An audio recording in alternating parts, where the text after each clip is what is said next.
We're back. Hello. Hello. And it feels like it's Monday. It feels like it's Monday. It feels like it's been ages, and it feels like 2 minutes ago all at the same time. You know, I just realized that I actually posted today's poster with a Hello Monday. Yeah. Oh my god. Oh, and nobody noticed it. Nobody said anything. They I think probably we're all said just I'm like, oh, these completely guys are going really nuts. having a hard time. I just realized Yeah. it. I'm like, what day is it today? Because I usually say Hello Monday on our Monday stream. So I'm like, Hello Monday. No, it's Friday. Oh, well. Well, That'll be the guys. first of the many we'll have probably tonight getting back into it. It's been such a crazy week. You know, so. Oh my god, that's too funny. So yeah, don't mind my poster on Twitter. It says Hello Monday, but it's today. Yeah. So Friday feeling, Friday Night Lights is today. That's right. How are you guys doing? We missed you. It feels like forever we haven't seen you. It is. It's good to be back with you guys. Missed you, and we had a really great couple of days with my parents up here, and that was our son graduating grade 6 going on, which we had last night. Yeah, which was really cool. Really nice ceremony and that. So that's why we took the night off. I was nodding off, and then the music hit. That's how we get to you, Donnie. You guys in those time zone those big time zone changes. So, oh my god. Want to talk about little short? Yeah, well, yesterday we weren't on live, as we were talking about that previously, because we had live first, as we always say, live first for us too. Yeah. Especially when it comes to our kids. And yesterday we went to the graduation ceremony from elementary, and our son first he was I can't pronounce that. Valedictorian. He shared it with another boy. They did it together. They did an amazing job. Yeah, and it was a surprise because he never told us while he was writing the speech that he's gonna have to do he and his friend was chosen to do that. And then he was you can bring it closer. I took the focus off. So. Oh, okay. He was given 2 medals. One for in French language arts and the other one in English language arts. So he was called to the stage and was given medals for his amazing success in these subjects. So we were very touched. Mommy was crying. Yeah, we are very, very, very, very, very proud. And then there was a party, and I was covering some of the photos, so it was a late night for both of us. That's right. Yeah, so that was fun. And then our little one finished her grade 1 today as well, and got her report card, which was very good. And yeah, she did really good. Successful this year too. So good and busy week. Yeah, it was. But on good notes. Yeah. We are family, like my family, they're still in the province of Quebec, but about 850 kilometers away. And Xenia's family, in Latvia, but mostly just uncles and stuff. Yeah. But everybody's far away, so it's nice anytime to have like when my parents came up for it, just to have some extra family for them through it. So yeah, it was nice. It was nice. It was good fun.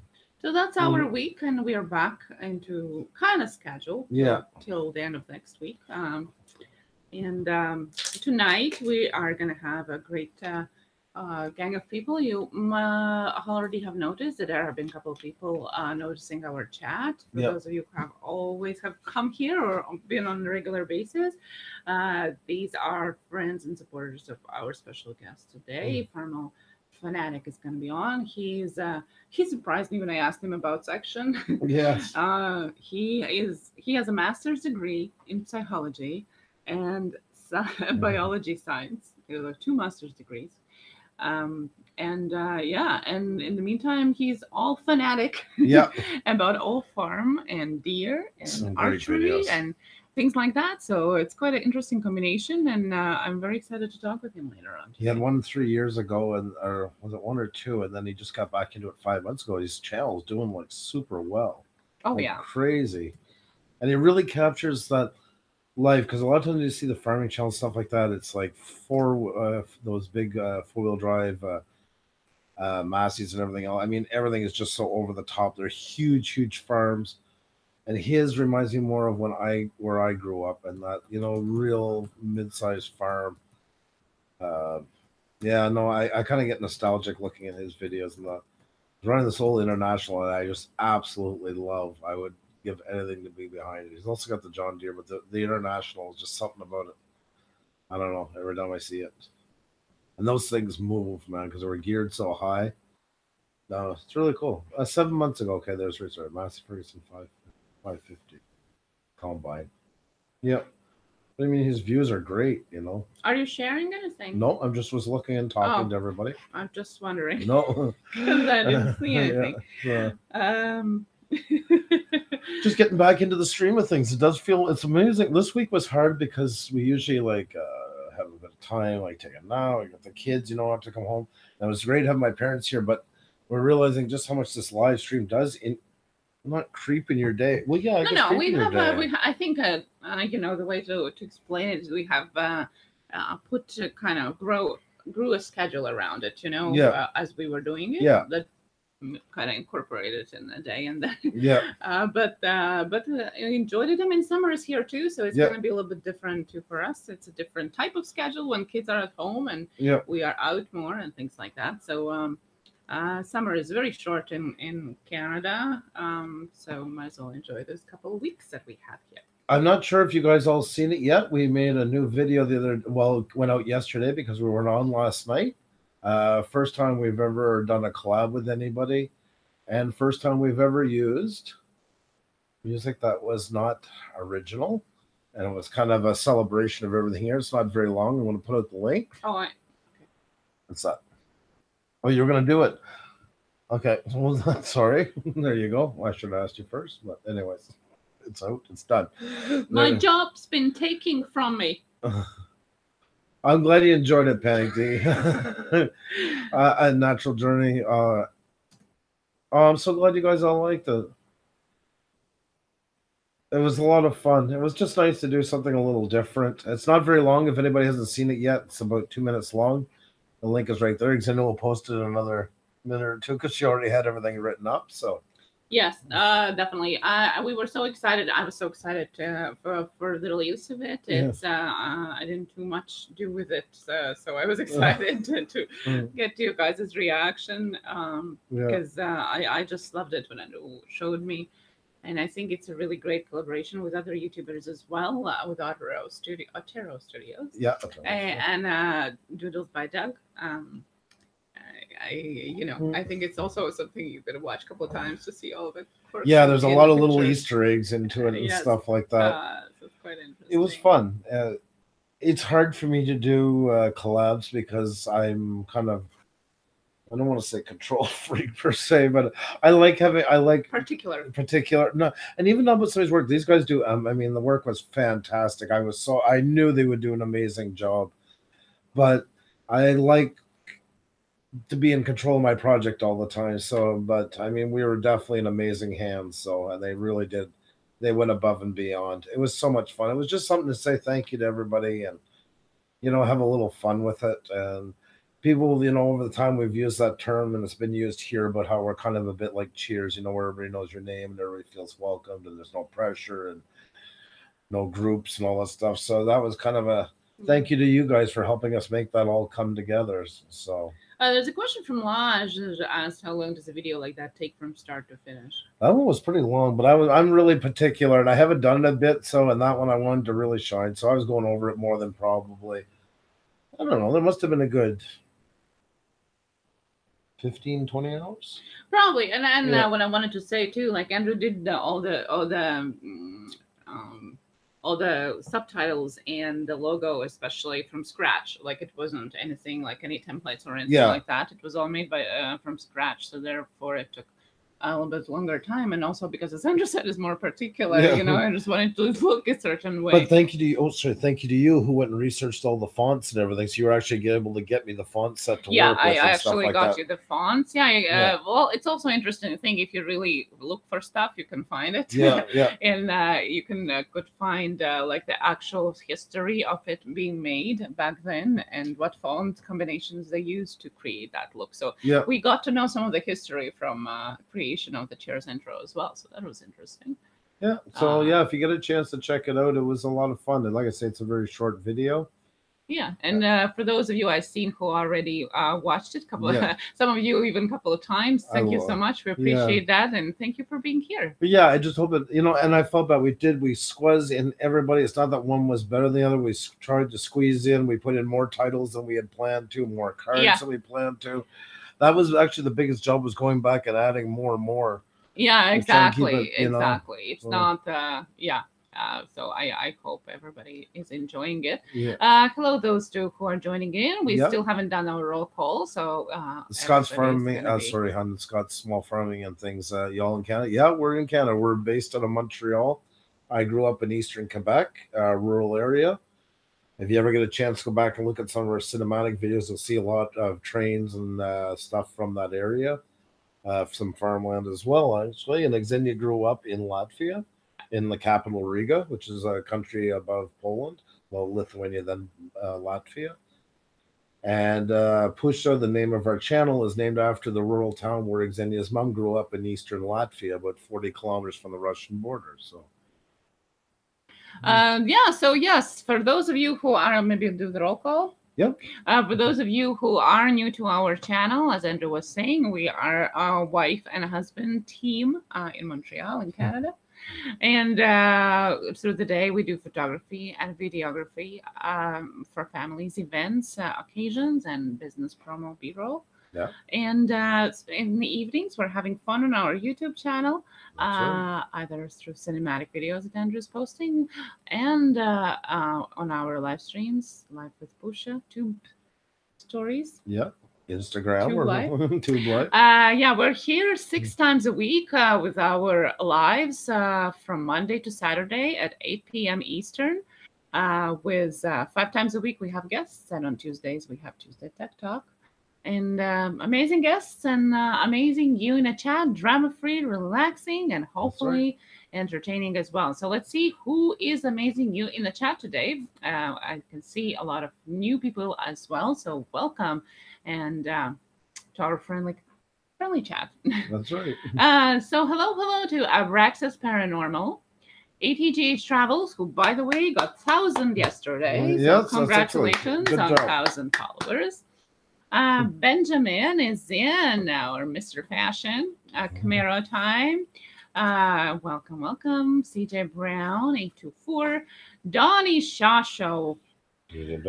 Happy birthday to you. Happy birthday to you. Happy birthday, dear Donnie. Happy birthday to you. Yay! Yeah, happy birthday, Donnie. And thank you for choosing to spend your night of your birthday with us. Farmall Fanatic is in, which is our honorable guest today. Thank you for joining the chat as well. Janet, welcome. Great to see you back. MGB, welcome to our chat. Uzulu. Hello. Panic D Videos, Railroad Preserver, Rami Moore, Rob93, Scott Small Farming and Things, T-Throg, Terrell Emerson, Terrell the original, Tom Jones, T-Throg is Ian, Badger Farm Girl is Ian as well. Welcome. Custom Cars, did I mention? And if I hope I didn't miss anybody, welcome to everybody. If I missed somebody, just call me out on that. And hello to everybody beyond the chat. If you're just listening to us on your headphones or while you're busy doing something else, that's fine. You can hear us also on Sirius Radio. No, I know lots of people have started to listen us almost like to a podcast, which is great as well. Summer is coming, and it's great you can enjoy as well. You're out maybe and about.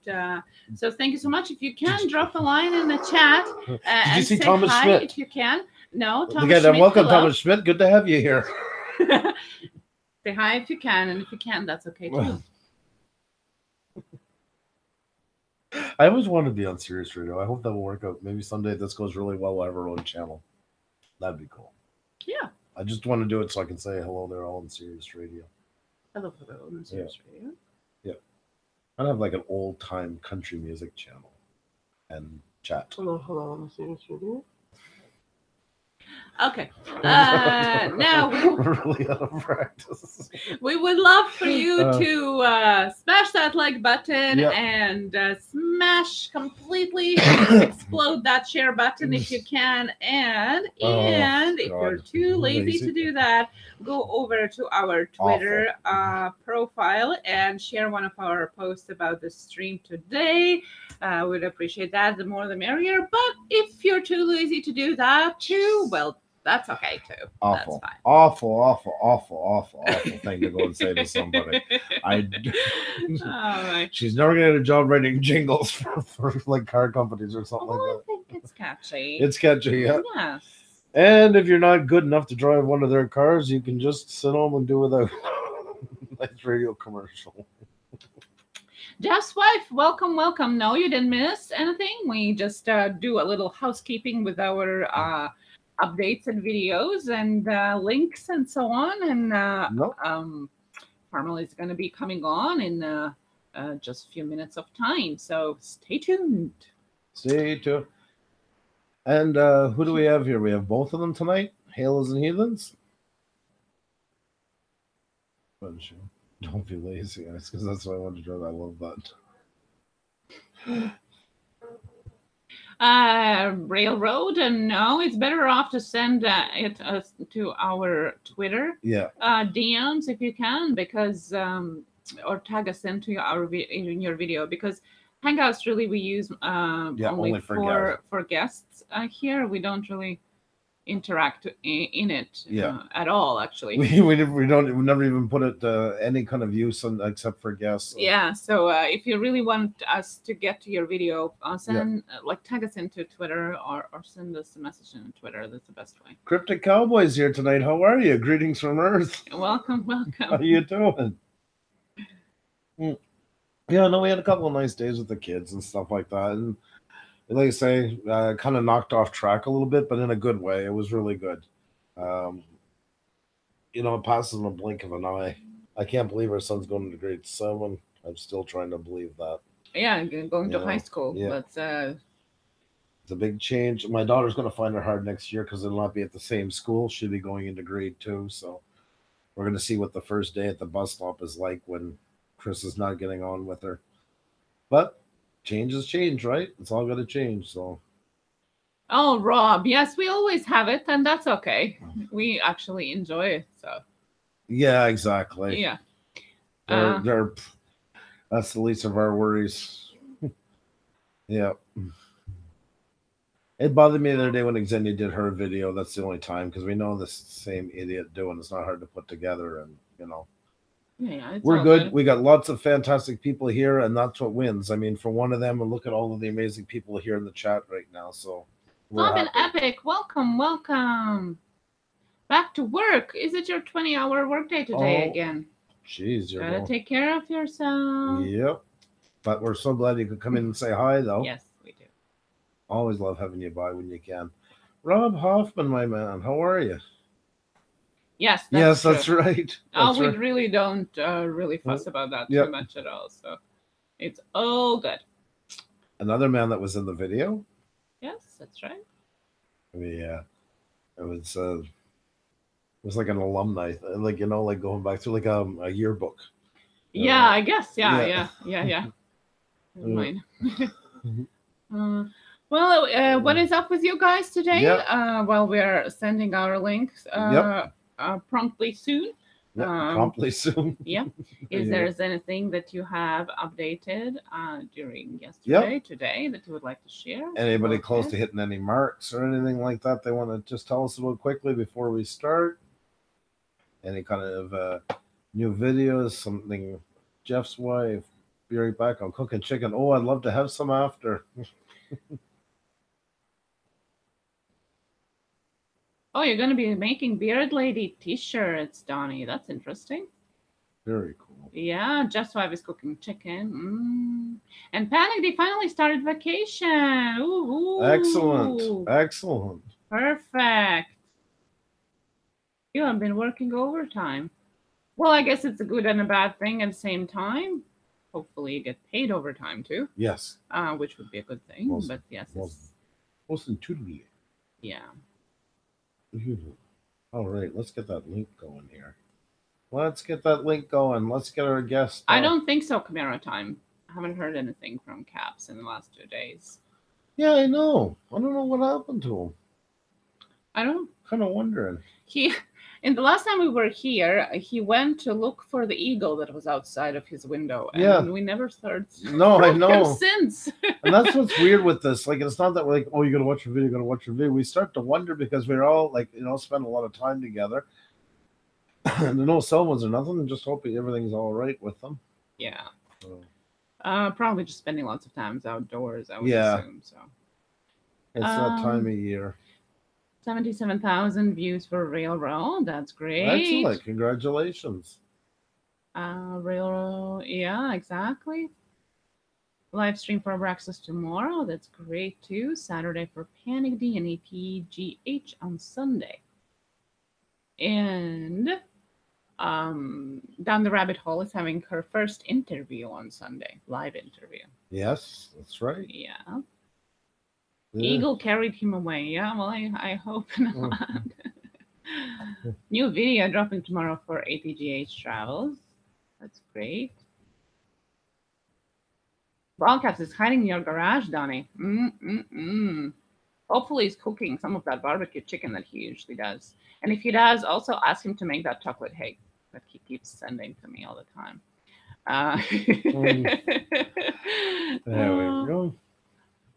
Sizzling Slot Jackpots. Hi, welcome. And happy Friday to you too. Yes. Hope you have a great weekend. Wishing you lots of luck. Crypto Cowboy. I live in Canada, so I don't get to see anything. Just beer drinking, turkey eating, Sasquatches. Oh my god! Oh my god! Oh, Brian Toscano. Hello, yes, hello. Welcome. Janet is editing her new video. That's great. Oh, I'm. You gotta get some rest, girl, with overtime. So we just sent the link off to our guests, and hopefully be joining us momentarily, and we're good to go. And it was a nice summer day. I can already.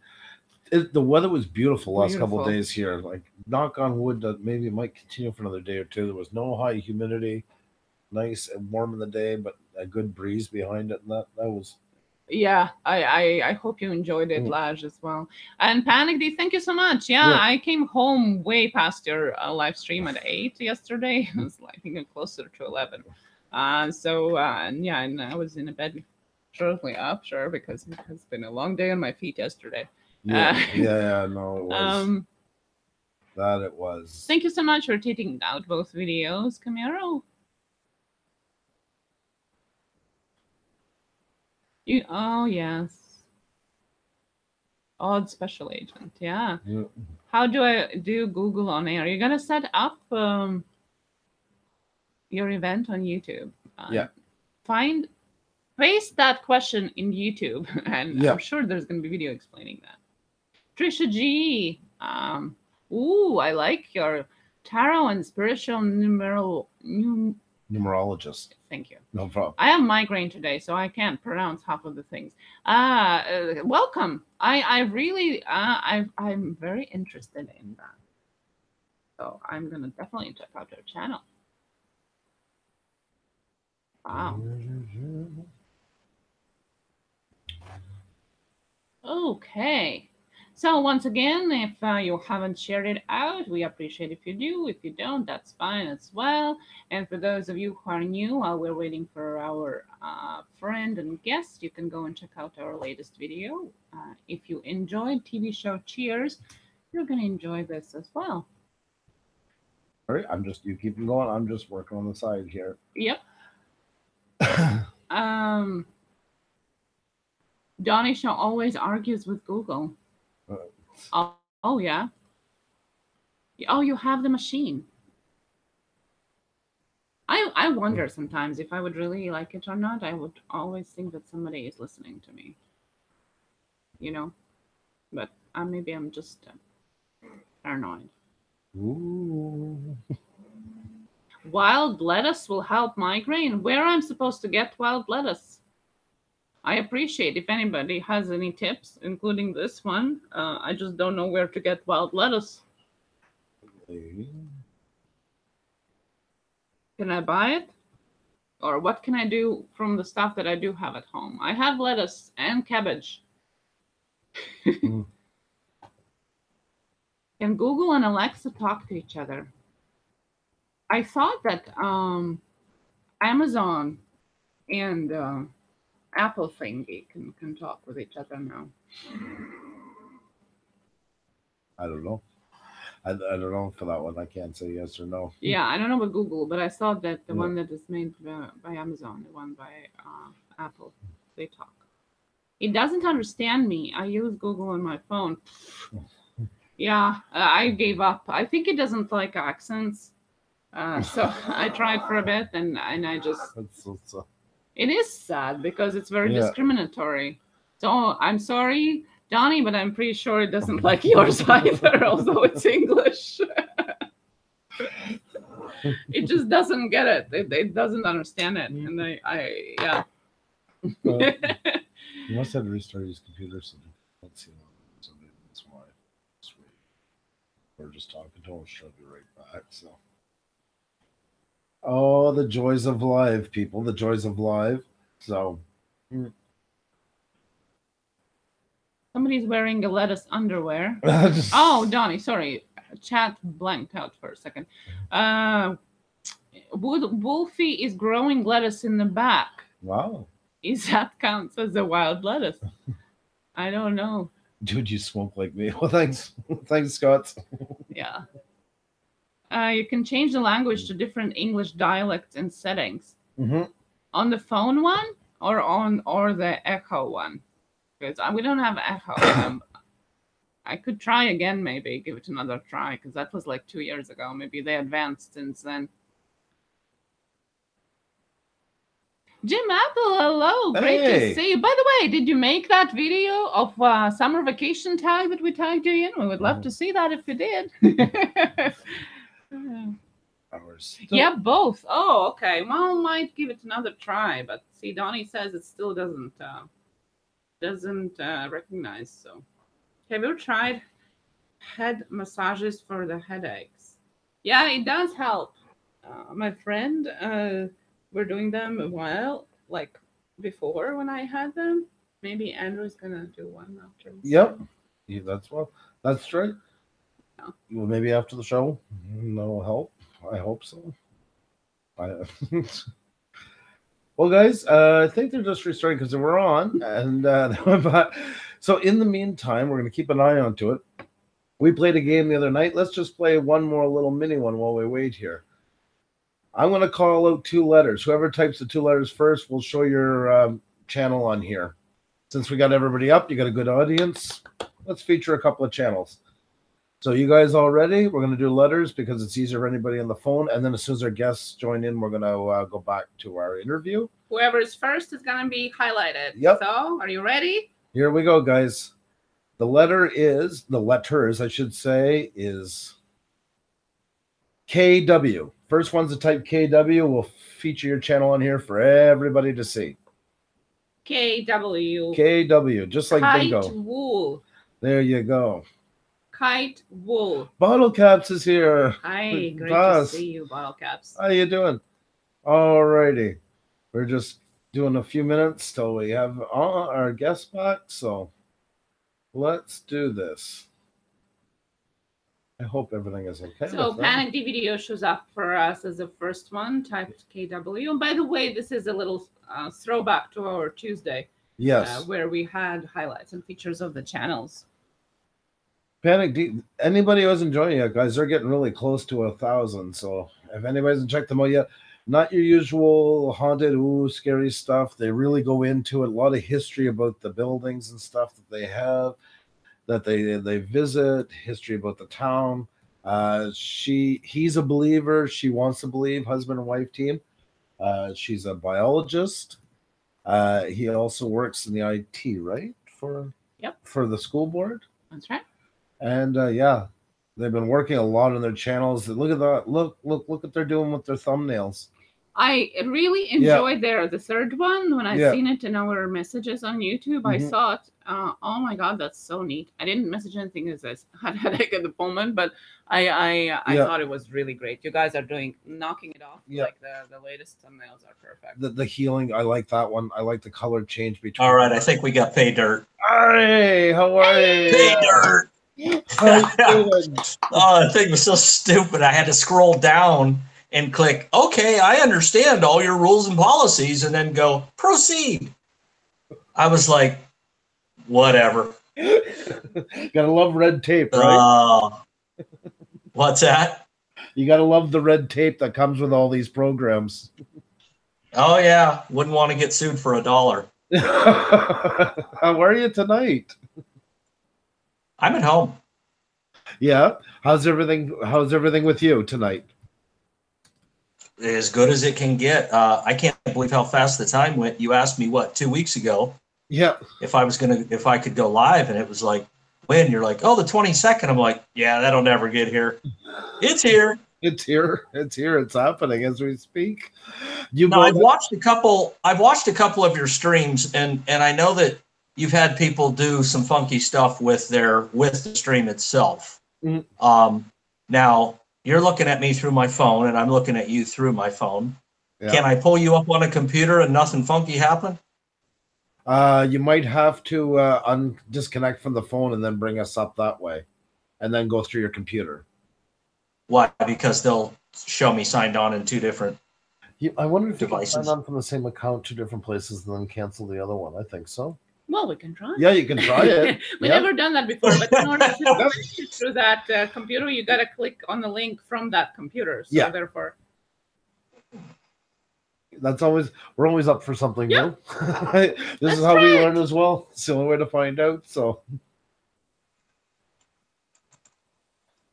I'm always up for something new. And yeah, the time passes fast, especially for somebody like you there, that farmer. You got a lot to do, so I'm sure the time just blazes by. Yeah, the work never ends. It's but you gotta love it, or else you're not gonna make it in this. Well, it is. It's one of those things. It's not a job. It's a lifestyle. It's like a fisherman. And certain ones, it's not. You can never call it a job because it's a 24-hour day thing. You know, there's always. Yeah, absolutely, absolutely. Did you grow up farming? What's that? Did you grow up? Yeah. farming? Yeah, more or less. I mean, my uncle was a dairy farmer. Everybody around here was a dairy farmer. There was money in it in the 70s. And why wouldn't there be? Milk prices were the same then as they are now. Yeah. So everybody drove new. Yeah, I mean, everybody had a nice house. Everybody drove new trucks, cars, had new tractors. I mean, you know, if you were in dairy, you were doing okay then. Yeah. You know, my uncle was a dairy farmer, so I'd go out to his farm in the summer, and I learned a lot. I mean, I was small, you know, probably 9, 10 years old. I mean, I wasn't big enough to really do much, but I learned a lot. And my love for red tractors really started there. He was, you know, he was a red guy, and he bought, you know, he lived in the day when these tractors were brand new. Wow. You know, he bought a brand new International 886, and I always thought it was a 986. And then I was at my nephew's high school graduation, and I says, you know, I was talking to him. I was like, yeah, you're 986, 886. I'm like, okay. You don't want to get it wrong with a farmer. They take it very, very personally. Yeah, you know, but that was brand new. I bet it didn't have 10 hours on it. Wow. You know, the equivalent of maybe 100 miles on a car. You know, tractors, you go by hours. Yes, and well, same as most heavy equipment. And when you bring it in, at the time to bring in a tractor like that was like all the town knew it was happening. It was like a big event to see somebody getting a new tractor back then. Oh, I mean, there was probably, I live in a town of 5,000 people. There was probably 15 pretty steady running farms here. They were all dairy. Wow. You know, but I mean, this was a farming community. It was a factory community. The factories are all shut down, and in fact, one burnt down about probably 5 years ago. Somebody was in there cutting the scrap metal, and the metal heated up, and the wood was ancient. You know, it was as dry as Noah's Ark. Yeah. You know, and caught on fire, and surprise, surprise. But you know, that was a big inferno, and that was Ethan Allen Division, made furniture. We were a furniture town back then, so. But also, if you didn't work at the factory, you farmed.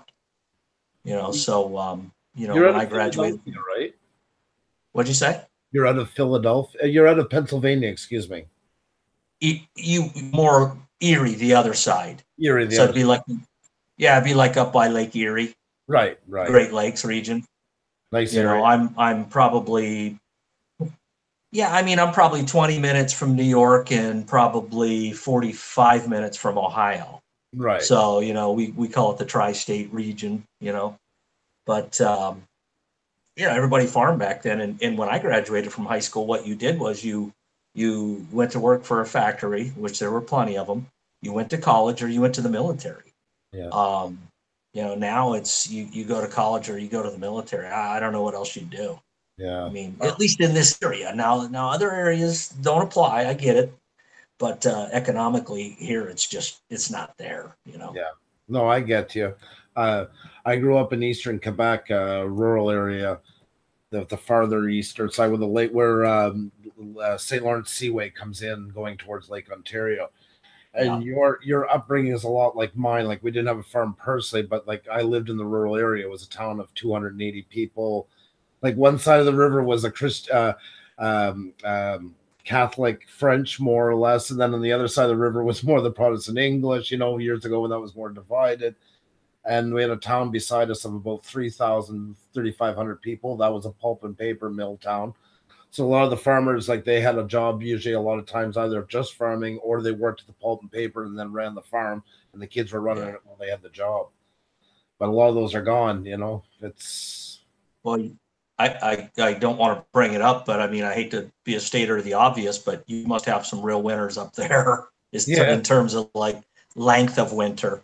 Oh, yeah. Like this winter down here was horrible for us. I mean, I can tell you, I've got a video. I think it was April 17th and we were getting snow. Yeah. That's not normal for here. No. That's, you know, usually by mid-April, we're turning out 60-degree days plus. Right. Yes. You know? It was the one. Well, I was going to say the one benefit to having an extended spring like that, is our mast, you know, our apples and stuff like that. Now, what happens is let's say, you know, it's early April and mid-April and we're getting 80, 90 degrees. It tricks the apple trees into blooming. Yes. And then all of a sudden, first week of May comes around and we get that hard frost because we're susceptible to a frost here till, I'm going to tell you, May 7th, May 8th, May 9th. Yeah. So we get that hard frost. It kills them apples, but it didn't do that this year. Oh, it didn't? It didn't. No. Good. No. In fact, I've had branches, because the apples are getting so heavy on some of these older apple trees. I've had branches just fall right off the tree. Really? Rip right off the tree due to the weight. Yeah. Wow. So, that's crazy. Yeah. No, I'm a pear guy. I like pears. You got a lot of pears? I got 3 pear trees that I planted. One is finally going to produce this year. So 2 of them one's the Bartlett. The other one I believe is called a Moonlight. And the middle one's the Kiefer. Now the Kiefer historically, it's you know, it's what you call a toothbreaker. You bite into them things, they're hard as rocks. Oh. They use those for canning pears. Oh, okay. Nice. So, you know, you get a little bit more life out of them, but you know, you never plant one pear tree by itself. They need to, you know, pollinate each other. So, you know, I planted 3, and actually I'd like a little cove of pears, so to speak. I wouldn't have a problem with that at all. I can eat them until I puke. You know? It must be good right off the tree, like, you know, when they're right. But I have them all protected. You know, if you've watched even one of my videos, you know I have a lot of deer. Yeah.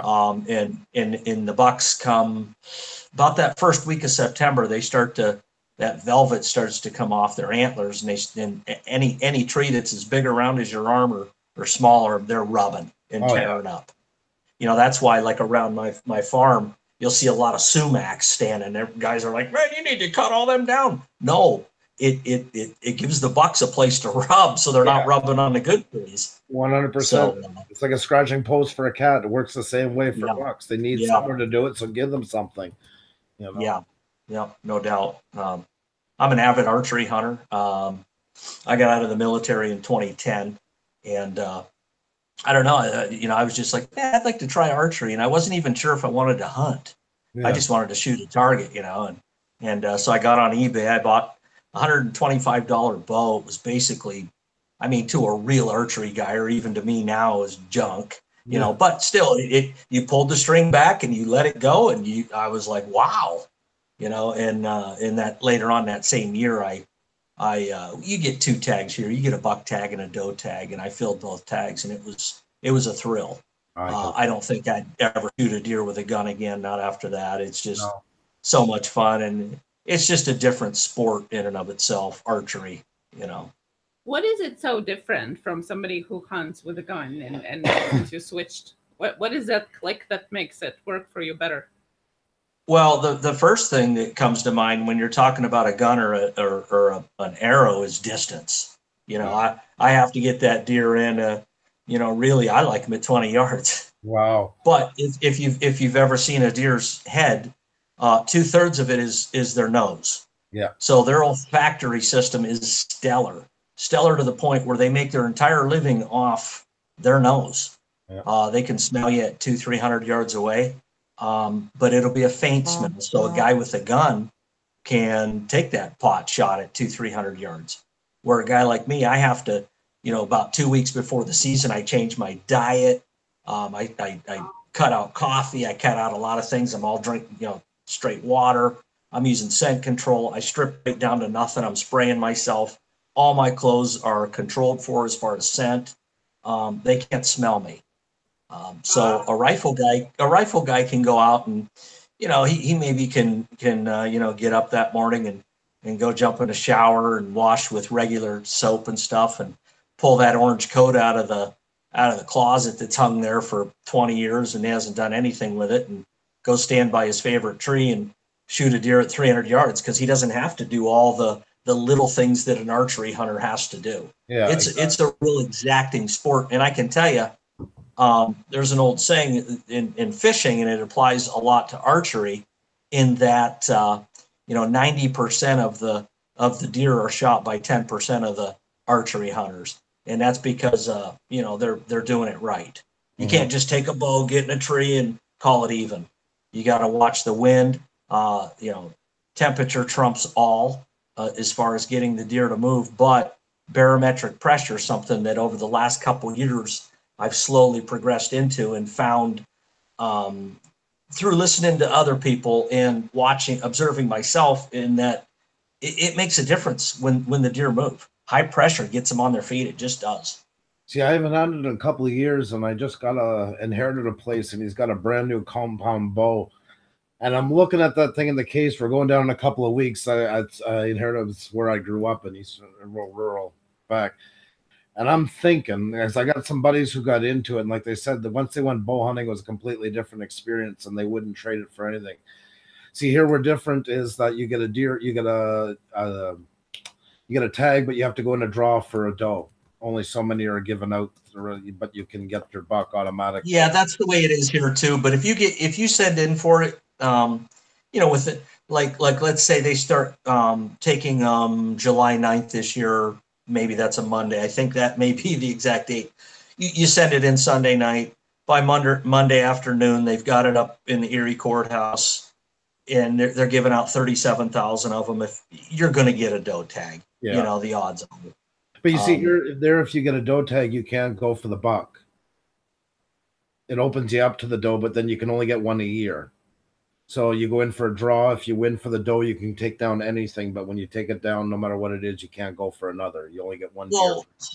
Well, who would ever shoot a doe then? Yeah, well, that's it. They take a couple here in the population. So I agree. Everybody's going after a buck. That's the whole thing. Yeah, I mean, who would that doesn't make any sense. You can't control the population shooting males of anything. I know, exactly. Yep. It doesn't matter if it's raccoons. If you're only going after males, you will not control the population. That's right, 100%. I mean, they do take some of them does, but the first thing they go after the first morning is because it's only 1 week a year. It's usually in October, around mid-October after the rut, and it's one. So they go for the bucks, and then if they're having bad luck by the halfway through the week, then they start focusing on a doe or whatever comes out. But yeah, I agree with you. I agree with you 100%.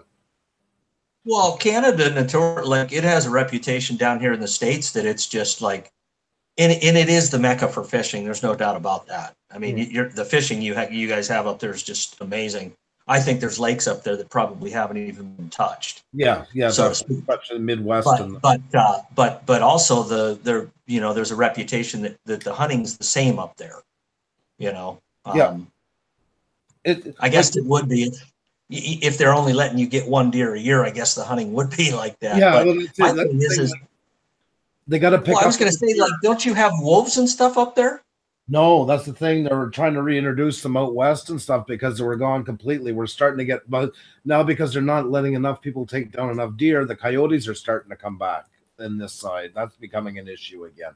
So that they're going to start. So they'd rather have coyotes eat the deer than the that's people. That's what we're starting to kind of wonder. I mean, it just doesn't make any sense. It doesn't, not a bit. And then they'll wait for the coyotes to get too much. Then they'll finally open up a kill on them, and then it will be back and forth. Quebec was pretty good at managing it for a long time, but I found the last 10 years it's kind of all gone out of whack. The numbers, like you say, they don't make sense the way they're doing it. No, and they do, and you wonder, man, how do they know how many deer there are? They actually do aerial flyovers. Yep. And there's a way to, when you see a certain percentage, there's a formula that you use to calculate, and it gives you your estimated population. I don't know what your habitat's like up there. Maybe they've determined that the carrying or the habitat's good enough for the carrying capacity that they want. I don't know. I've never heard of not being able to shoot. You're like here, you're guaranteed a buck tag. Yeah. That doesn't mean you're going to get one. Our public lands now, Pennsylvania, as far as white-tailed deer hunting or hunting in general, is the most heavily hunted state in the union. Mm-hmm. Okay, and that and Michigan is second. Wisconsin is third. I know a couple guys from Michigan, and our pressure's so bad. We have 1 million hunters here. So like the first day of gun season, it's a nightmare. We call it the Orange Army. Yeah. They're out in droves. Yeah. And we do have, Pennsylvania offers a lot of public hunting land, a lot. Mm-hmm. But it's public hunting. So is it going to be the best? Is it going to be the same as it is on my farm? No, definitely not. I have bucks that are, 3 and 4 years old. They have names. Wow. You're not going to do that on public land. No. And on my land in particular, the one thing a lot of guys can't figure out, and I don't know why, is that if you own a 40 or 50 acre piece, and you start whacking your does, the bucks aren't going to come in there to see you and your orange coat. They're coming there to see. They're looking for a date. Yeah. So if you wipe out all their dates, what are they going to come in there for? Well, that's right. And I have does on the property they're ancient. Wow. When they become barren and they stop dropping fawns, then it's time to fill a doe tag with them. Yeah, that's right. So. You see, we're getting a lot in my parents' yard. Like any night, she can have 10, sometimes 5, 10 deer walking through. And of course, they got apple trees, so you know what they're going in for. So they're using that scent. I forget the name of it. They spray on the rags you tie to your tree. They seem to be working okay. But that was part of people feeding them during the heavy winter, which they did 2 years. The I gotta watch because I'll use French names for describing some of the things I'm translating. So I apologize for that.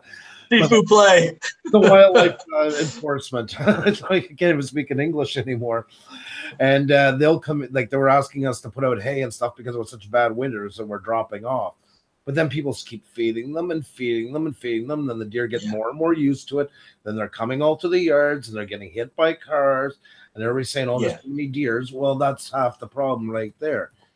It's okay for a little bit during a really bad season to help them from starving out the population. But they're a wild animal. They're not a pet. And people are treating them like a pet in a town where it's very condensed, even though it's 280 people. It's too much in there. Like it was okay before they used to put out their salt licks and stuff, but on the edge of town. Well, yeah, the problem is that, you know, feeding them, you know, it's different. Like, you know, for hunting and stuff, I plant food plots. Yeah. Now, those are nutritional plots that they can go all winter and they can feed themselves. I don't have to go dump food or, that's right. And, you know, and the other thing is too, a lot of people think, oh, you need to go dump, when you feed them, you just go dump a bunch of corn in a pile and they eat it. And actually that can kill them, just a straight corn diet. So, you know, you want to watch feeding them. They're not birds. No, exactly. You know, they're not birds, although they will eat bird seed. They will eat the crap out of bird seed. No doubt. Mean good for them. But what you guys probably have some bears up there too, don't you? A decent amount of black bear on this side. Moose was the big one. That's our big hunt every year. But there's 2 tags per moose, and that's also the same. You got to put in for a cow. The bulls are open like for anybody, but the cow you got to put a tag. You got to go into a lottery for it. Yeah, I mean moose, you get a lot of meat. I mean you'd need it's very freezer just. You know, we feel. I mean you'd need a freezer just for your moose. Yeah, it is. It's a 1,000-pound field dress sometimes for a moose. So, I mean, there's more than enough to go around. We were just actually discussing that in the chat too, and I mentioned about deer meat in shepherd's pie, which I find is the best use of that, and lots of people like that. Bottle caps doesn't like deer taste, but he was saying that they are allowed three deer, and only one can be a buck on the island. Yeah, you see, it depends where you live. I mean, the same as I'm sure in the States, it goes state by state, has their own laws governing. Oh yeah, definitely. Same with definitely. I lived in Georgia for 2 years, and I think down there you could get 5 deer. Yeah. 4 does and a buck. Yep. And then they, you know, my ex had relatives in Alabama. We'd go over there, and they had property, and it was Thanksgiving, and they come in off of hunting. And I was starting to talk to him about the regulations and stuff. You can get, apparently at that point in time, I don't know if it's like this anymore, but you could get a deer a day down there in Alabama. A deer a day. Unreal. You know, I mean, what are you going to do with that? They looked at pests in a lot of places. Same as Saskatchewan. It was like that for the, you know, the alfalfa and everything else. I can tell you, I can tell you, I have a lot of farmer friends around here, and they all rifle hunt because it was part of the school system when I grew up, hunter safety. Right. In fifth grade, boys, girls, it didn't matter. It must have been mandatory. You had to take hunter safety. And then at that point in time, we would leave the school and go to the sportsman's club, wherever that was locally. And we would take our written test. And once you pass that, then we'd go over to the range and we'd shoot 22s. Wow. Now this is right out of school. That's cool. That's really cool. It's night and day difference. And I can tell you another thing. I took a class in high school, and I think I was a sophomore, and it was called Outdoor English. And it was an English class, but everything dealt with outdoorsy things like hunting and fishing. I did a presentation speech on fishing techniques, you know, fly fishing, bait casting, open face, different things, spinning. But my next presentation speech was, you know, on the various guns you could use for hunting. And in order to do that, I had to bring them in. And I remember back then the assistant principal helping me carry these in so that I could, I mean, can you believe it? I mean, it's not even the same world. No, it's not. Yeah, no, that's hard to even fathom that happened like that. It happened. It absolutely happened. Sure. You know? And, you know, I just, you know, I don't know. I stay on my farm and I'm not a recluse, but I'm not going to be a light bulb out in society either, you know, so to speak.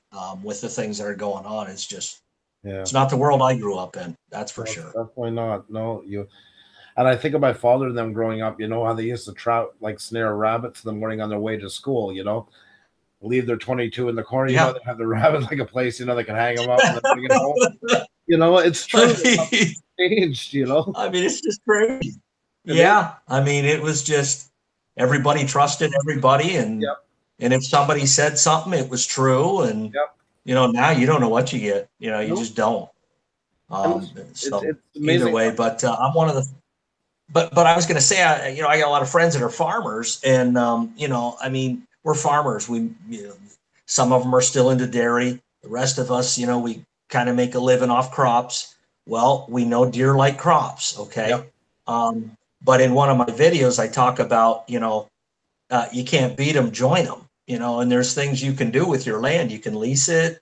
You can hunt it yourself and get that enjoyment out of it. Because I'll tell you, if you don't have land and you went and got a really nice lease, now I'm not talking about just dirt and trees and you hope and you know, spend money on a lease and hope a deer walks by you. I'm talking about a good quality lease that could run you into the thousands, you know, if you want to hunt.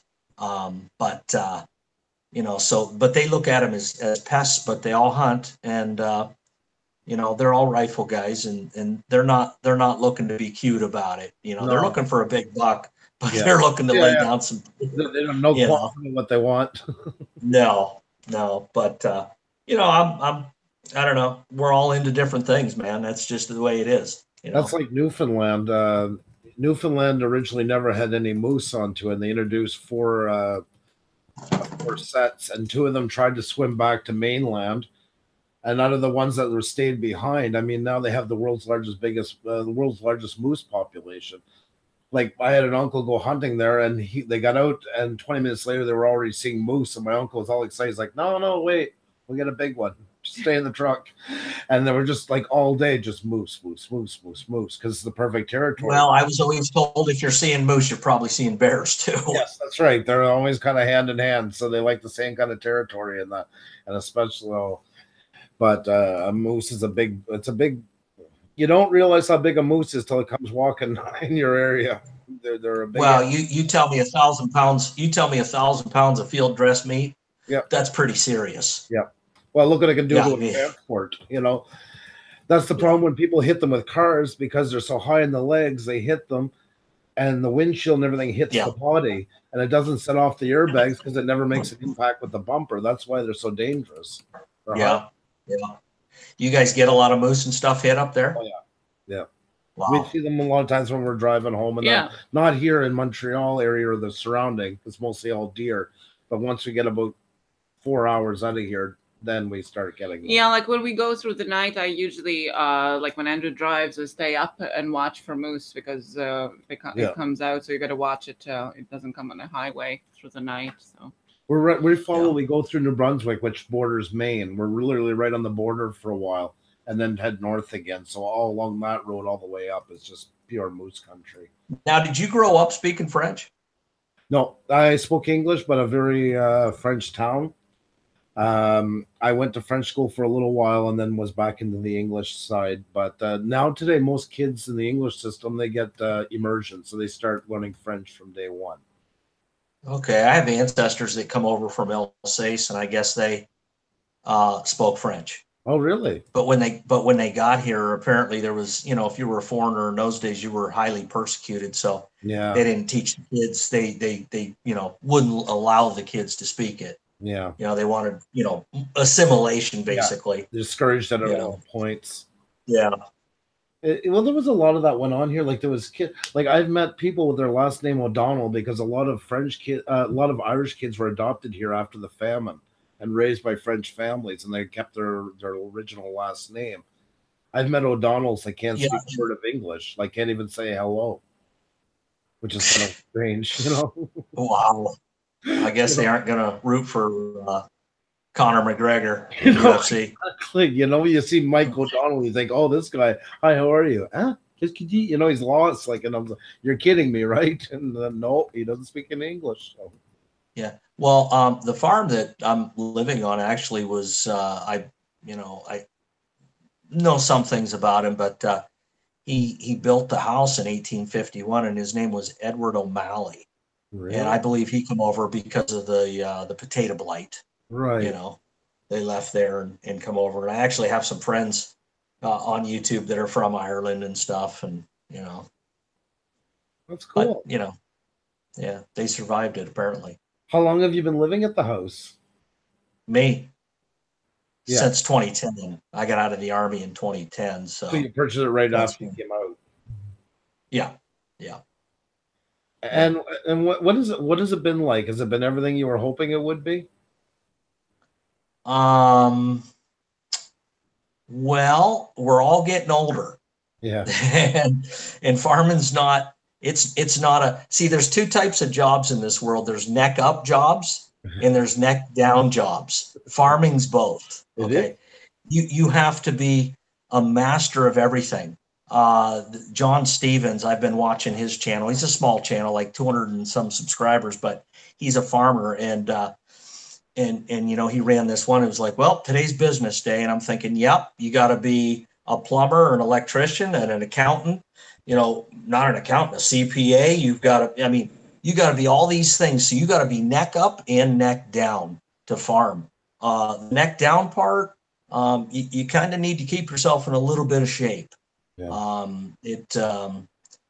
The farming I do. And I heard you talking earlier about, well, these guys, they're in the corporate farms, they're out in these $550,000 tractors, and they might as well be just riding around in a house. That's true. Yep. I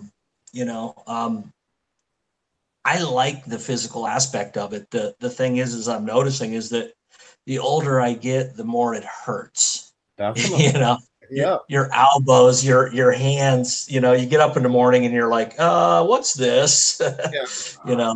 And stuff. So I haven't felt in a while.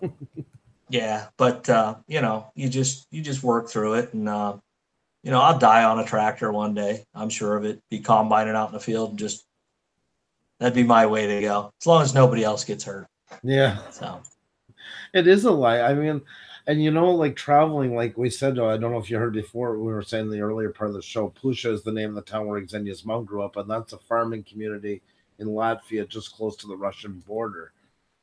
And growing up in a rural area, going over there, here, and other places I've traveled to, like farming is that it's a lifestyle that's the same wherever you go in this world, has a very common thread to it. There's a lot more similarities to every farmer than there ever was differences. That I've seen them in Latvia dealing with the same things as they dealt with here, or you speak about. And you got to really love what you do, and it's a very demanding life. It's not easy. It's not, and like you say, it's not just going and throwing bales on a trailer. You do have to be a CPA. Tons of paperwork, tons of government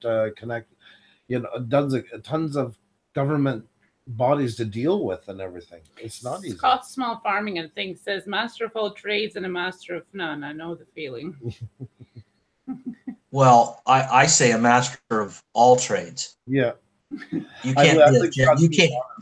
I'm going to tell you right now, if you're a mere jack of trades, you're not going to make it in this business. You have to be a master of all. And so you got to learn how. Yeah, I mean, you got to be a mechanic. You got to know how to fix your own stuff. The thing right now with grain is that the profit margins are so small that you have to do more land. More and more and more and more. Used to be just 7-8 years ago. If a crop farmer had 200-300 acres, he was okay. Mm-hmm. And then you do your side jobs, maybe a little timber, but like I say, the profit margins are so small. Like I looked in the newspaper today, which I never do, at the commodities, and soybeans were at $8.81 in June. Wow. And I think if you looked a year ago, you're looking at probably up over $10. Crazy. So, and I think a lot of that might have to do with the Chinese putting tariffs on our soybeans. Mm-hmm. Big purchasers. Things are going to even out there. I know they rely on us a lot. Of course. All our Walmarts are totally full of Chinese stuff. Yeah. So if they want to continue to fill our Walmarts up, you know, yeah, it's China Mart. We call it China Mart. Yeah, pretty much. I mean, that's where most of it comes from today. That's the truth. Yep. It's too bad. You know, they want to play games with the soybeans. Let's play some games with their stuff. I mean, and whatnot. But you know, you gotta. I mean, I've heard some farmers say, "Well, I can't afford to diversify." I mean, for me, I have to. You know, I mean, it's got no other choice. You have to afford not to diversify. Well, and you know, and no-till has almost become mandatory for a, you know, I'm a one-man wrecking crew for the most part. I mean, I've got help, you know, but not full-time help. So I almost have to implement no-till practices because I can no-till 40 acres to your 10 acres tilled. Yeah. It's that different as far as timing and stuff, as far as the planting. So there was a question actually about the dairy industry. If the milk prices are controlled in where you live? Oh, absolutely. The government has had their hands in the dairy industry forever, as far as I'm saying way back. I mean, I don't know what milk is 100 right now. I'm going to tell you probably $13 roughly, maybe plus or minus $1. And that was the same price that farmers pretty much were getting back in 1980, 1981, 11, 12 bucks, 10 bucks. I mean, if milk prices per 100 to the farmer were what they need to be today in comparison to 1980, they'd be making about $30 to $35 a 100. And a gallon of milk would run about probably $7, $8. Yeah. And it should, you know, I mean, come on, man, you go buy a crappy 2-liter bottle of pop, it's at least $2, $3. Yeah. No. So, okay. So if that garbage is that much, you stop and think about what goes into a gallon of milk, diesel fuel, you know, hours. And it's mind boggling, you know, but you know, they're going to corporate farms down here and they think it's going to work. So, see, that's like our dairy here in Quebec, for instance, is very expensive compared to the other provinces. And like, that's why when we go to the States, we're like, holy crap. Like, wish we could, wish we could take a tanker of it home with us if we could, you know. It's like what you talking about milk? Yeah. What's it run up there? Well, it's government controlled, so even the depanneur, like our corner stores and all that, have to sell it within a certain price. Yeah, it can't go any lower than that. Yeah, so it runs about between $6.33 Canadian to $7 for 4 liters. So that's roughly close to a gallon Canadian. Well, a farmer pays retail for everything and shipping both ways. Yep. Mm-hmm. So if you're the producer of anything, you get screwed. Yeah. The one thing I will say about the dairy industry is that, you know, really at this point in time, for whatever reason, there's more people now than there were, you know, back in 1980, but we're producing too much milk. You know, we're overproducing. I mean, it's simple economics. I mean, supply and demand, you know, so, you know, you overproduce and that's just what happens. Now, I think a lot of what's happened with the grain market is, you know, you look at the last 10, 20, maybe even 30 years, South America's just, they've taken off as far as being producers of corn and beans and, you know, so that's put a beat down on us a little bit too.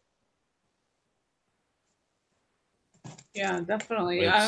But it's hard, you know, like our dairy farmers, they are protesting a lot that it is too low. But then at the same time, as a consumer of it, it seems a little bit too high, especially for the family. Especially for Quebec, because most of farmers in Quebec, and it's been proven from dairy, we're not talking beef, but dairy-wise, are some of the highest makers in all of North America, profit-wise. And they're thinking that most of them in Quebec can be considered millionaires for their farms. Yeah. Where a lot of other farmers aren't having that, you know, so it's controlled, it's heavily subsidized, it's got a whole bunch of things going in where other farmers are having. Well, I can tell you the farms that are producing, you know, they're milking 2,000-3,000 head and more. Yeah. They're doing okay. Yeah. They're doing okay. Of course. But the day and age of milking, 50, 60 cow, it's over. Yeah. It's over. And if you're doing okay right now, you won't be in 5 years or less. Yep. It's just not there. Well, like the farmers that we had where I grew up that had, 15 head of beef cattle and stuff like that, they gave it up because unless you have a couple hundred minimum, it's too much government paper and too much taxes and too much misery. They just let their farms go. They sold off the cattle because it just wasn't worth the aggravation of having them. So we're gone are the days. Boy, I hope these corporate farms pull through. Yeah. I could see a nightmare one day. Well, yeah, I really could. And it's bad for disease because they're also contained into so many groups. I mean, they can really hit the industry. It's going to hit the dollar hard if one of them gets hit badly. Oh, without a doubt. There was a question from Lodge if you have seen many farmers stepping out of being farmers, so to say. Yeah, getting away from it or selling off to big corporations.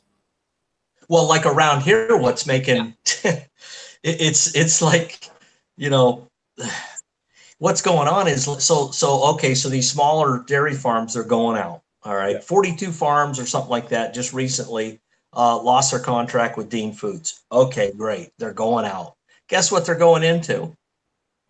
Crop farming. So now the already flooded corn market, the already flooded soybean market is even going to be worse because they all had land that they already farmed for feed. They were, I mean, I'm a believer in everything tends to self-correct. Yep. But I also know that anything the government gets their hands on, wow, not good. Not here anyway. I don't know. I don't speak for anybody else in government. I'm just telling you the way it is here. Believe you me, that's one thing we all have in common. I can guarantee you. Yeah, and if you see the chat route now, you would see exactly that. People are talking politics today. Yeah.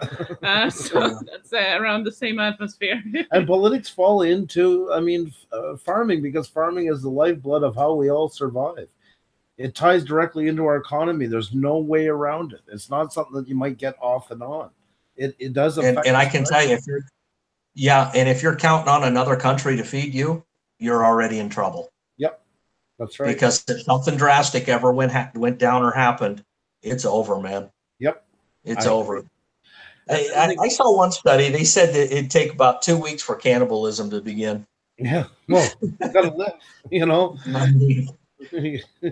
don't like it, but it's true. I mean, you can take a lot of things from a person, but when you take away their food, chaos ensues. As I believe too that we should be sustaining in our own countries and then find the surplus going wherever. But your main lifeblood support for your country should come in your country.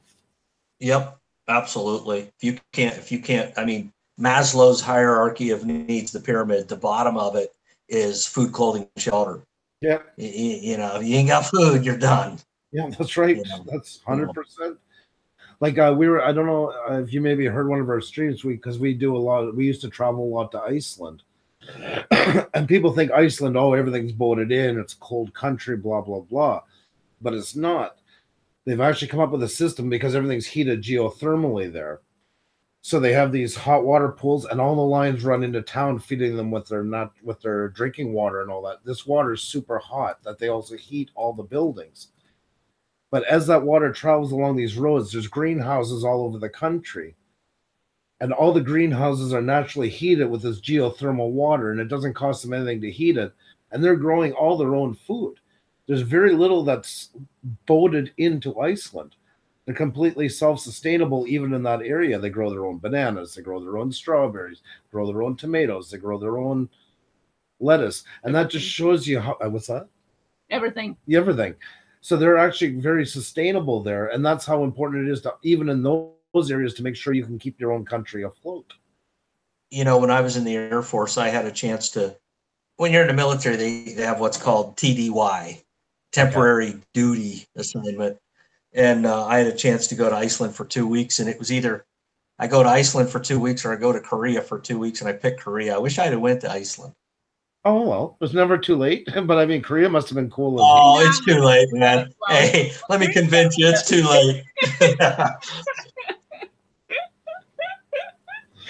I think Korea, what was Korea like? Well, a lot of drinking. Yeah. A lot of drinking. I was there 13 or 14 days. I think I was drunk a bit. So you want me to tell you about the 2 days that I was cognizant? I will, but I'm just saying, man, it was a trip. It's hot and lots of good cheap drinks. So What year were you in?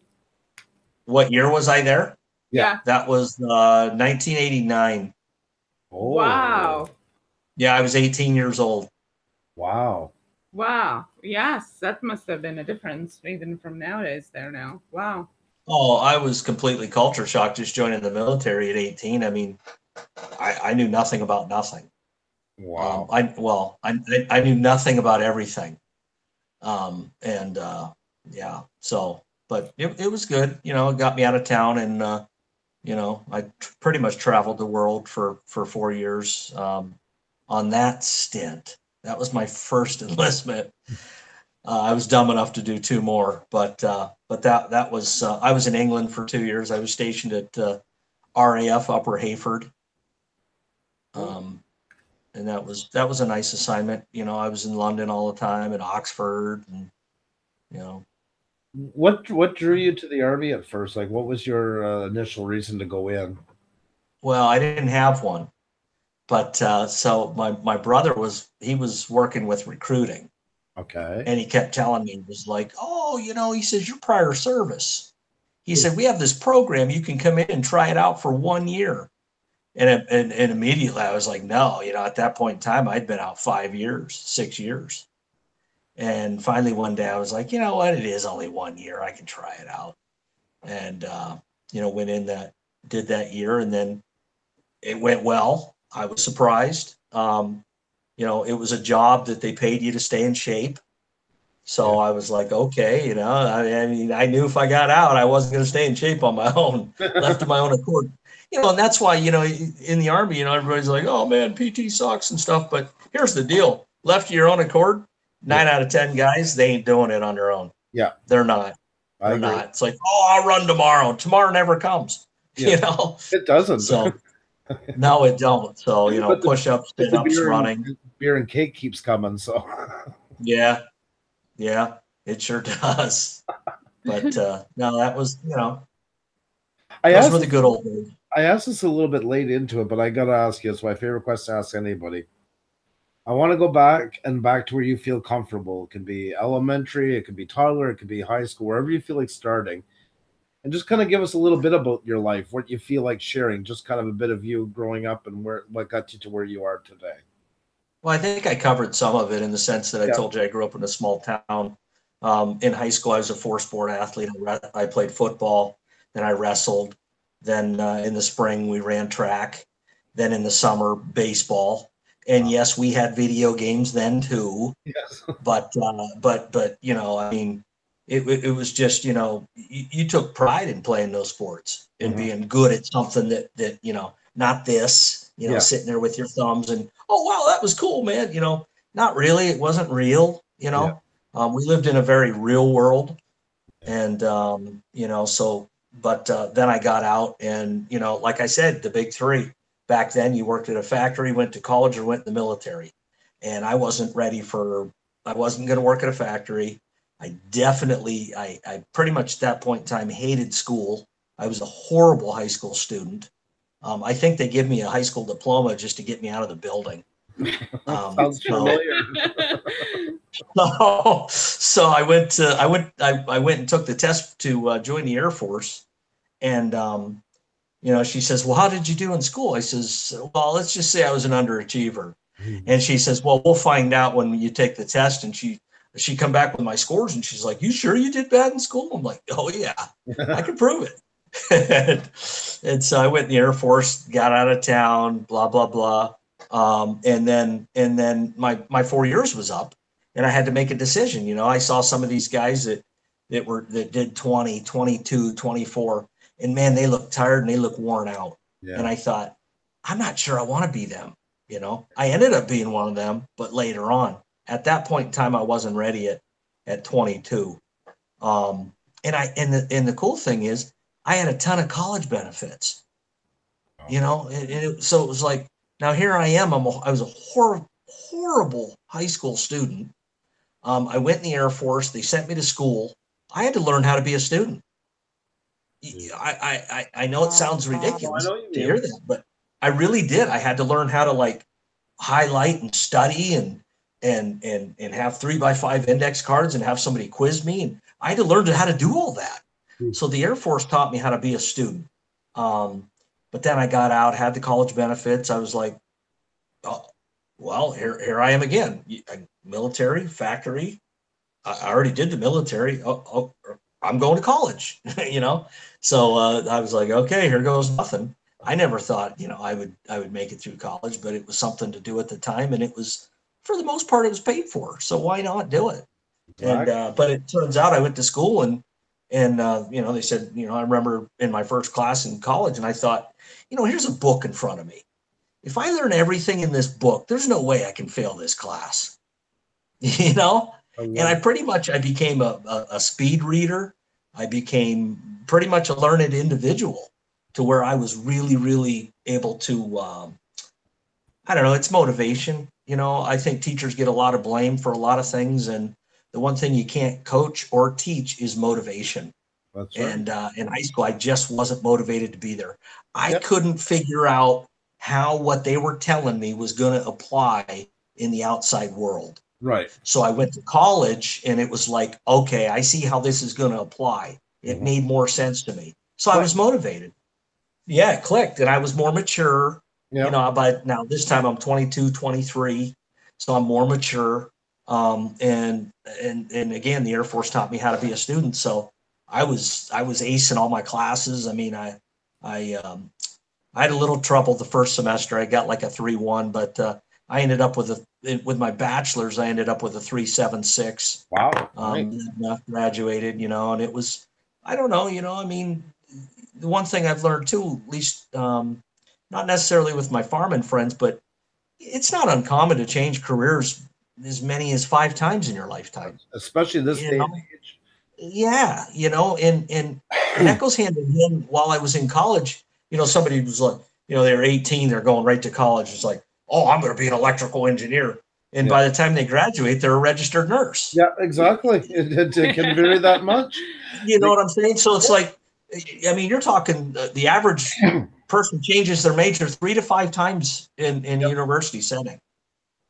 So, you know, that's pretty much my story as far as how I went to school.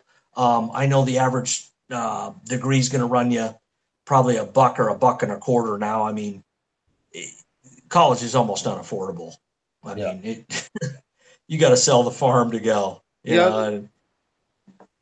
See, that's what drives me crazy. They're protesting here in Quebec. Like we like in Quebec, we only go to grade 11. The French actually they go to 12, I guess you call it. But then they have Cégep, which is kind of like, I guess, college, you'll call it. You know how much the tuition is a semester? And they're protesting this. $50. Yeah. And they're protesting. There was a $50 increase. Yeah, they want to double it to 100. Yeah, and we had riots downtown that closed off traffic.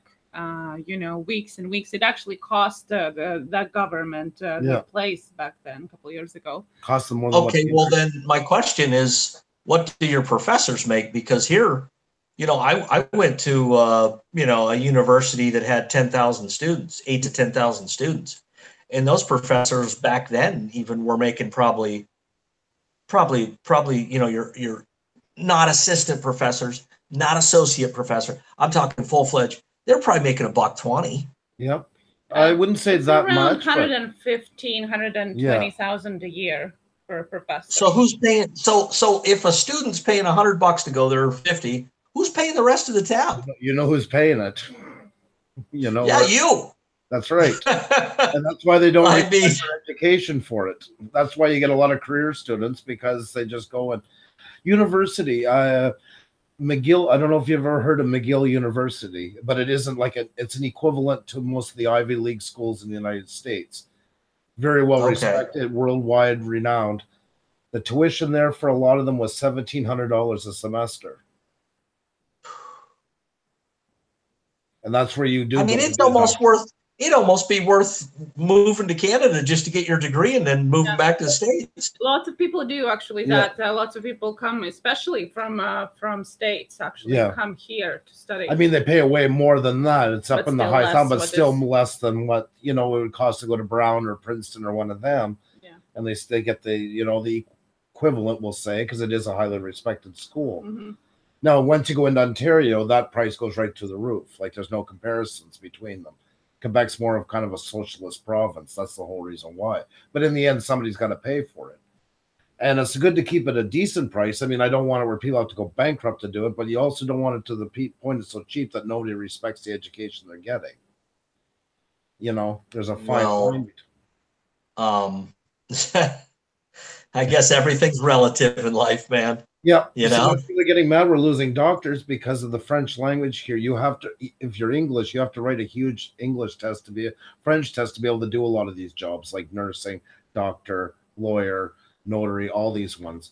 So they get their education here, and the first thing they do is leave for the States, or and I'm talking Quebec residents, or go to other parts of Canada. So we've basically subsidized their education. Then they get out of Dodge as soon as they have it because they don't want to put up language crap.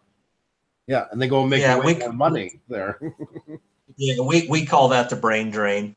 Yep. You know, we like Erie has you know, a lot of private schools that are at least, I'm going to tell you, at least 30,000 a year, at least, and it may even be 20,000 a semester. Wow. Good money to get a bachelor's degree. Unfortunately, we've watered education down so much. It used to be, you know, 40, 50 years ago, if you had a bachelor's degree, you were considered highly educated. Yeah. Now it's like this high school diploma on steroids. That's right. You know, it's like you can read a little bit better, you articulate a little bit better, and maybe you even took an interviewing class while you were there, so you interview better. But other than that, it's like, you know, most bachelor's degree, most programs you go into that are 4 years require you to go and get your master's, right. You know, and so it's just to the point now where it's like, you know, I for example, really don't understand the system with colleges. And I grew up in a place where there is no college. It's high school for 12 years, and then you jump into university.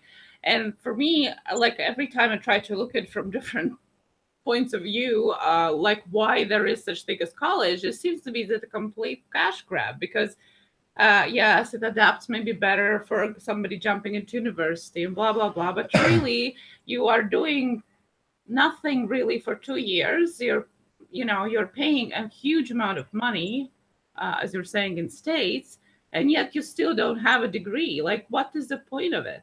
I don't understand, like, why there is a need to have this college in the middle of high school and university. You either are going to university or you're not. And if you are, why do you need the college? Because we've created in this country, the university system is an absolute money-making machine. Mm-hmm. Period. Mm-hmm.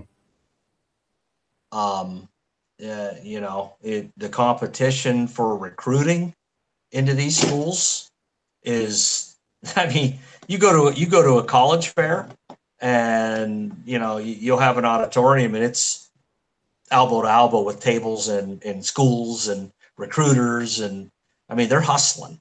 Yeah. You know, it's a hustle, you know, but that's what it is. They're money making machines. And unfortunately, you take an 18-year-old kid that, you know, let's say most people graduate in 4 years, but let's just say they do.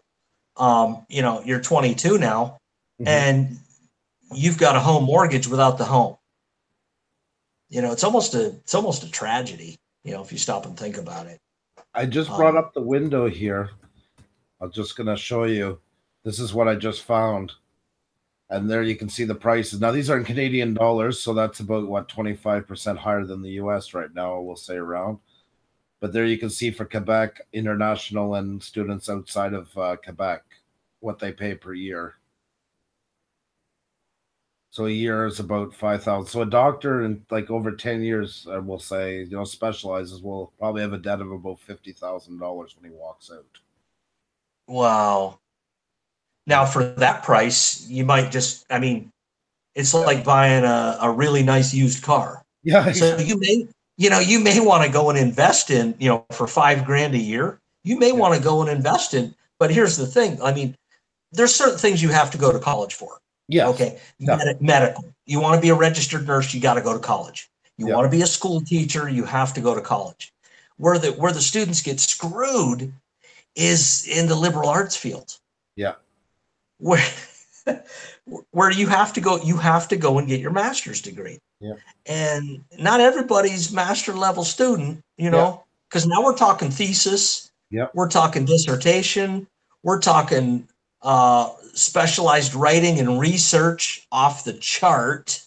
Yeah. Not everybody's at that level. Yeah.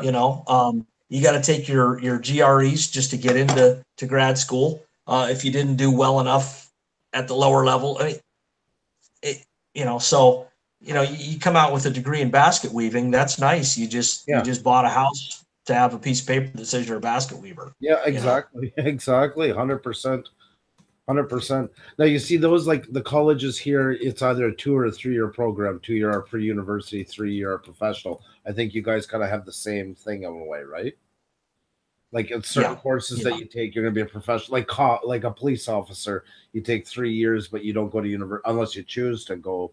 You can have a professor. Well, see, that's just it. Now you go and get a 4-year degree. Your first 2 years, you're taking what they call gen eds, general educations. You're taking your philosophies and 15 histories, and there ain't nothing wrong with learning history and learning who Socrates or Plato was. Yeah, but not to pay $10,000 to do it. That's right, 100%. I don't need to pay you $10,000 to tell me who Socrates was. Mm-hmm, I can go probably rent sign out a book at the library and teach myself that.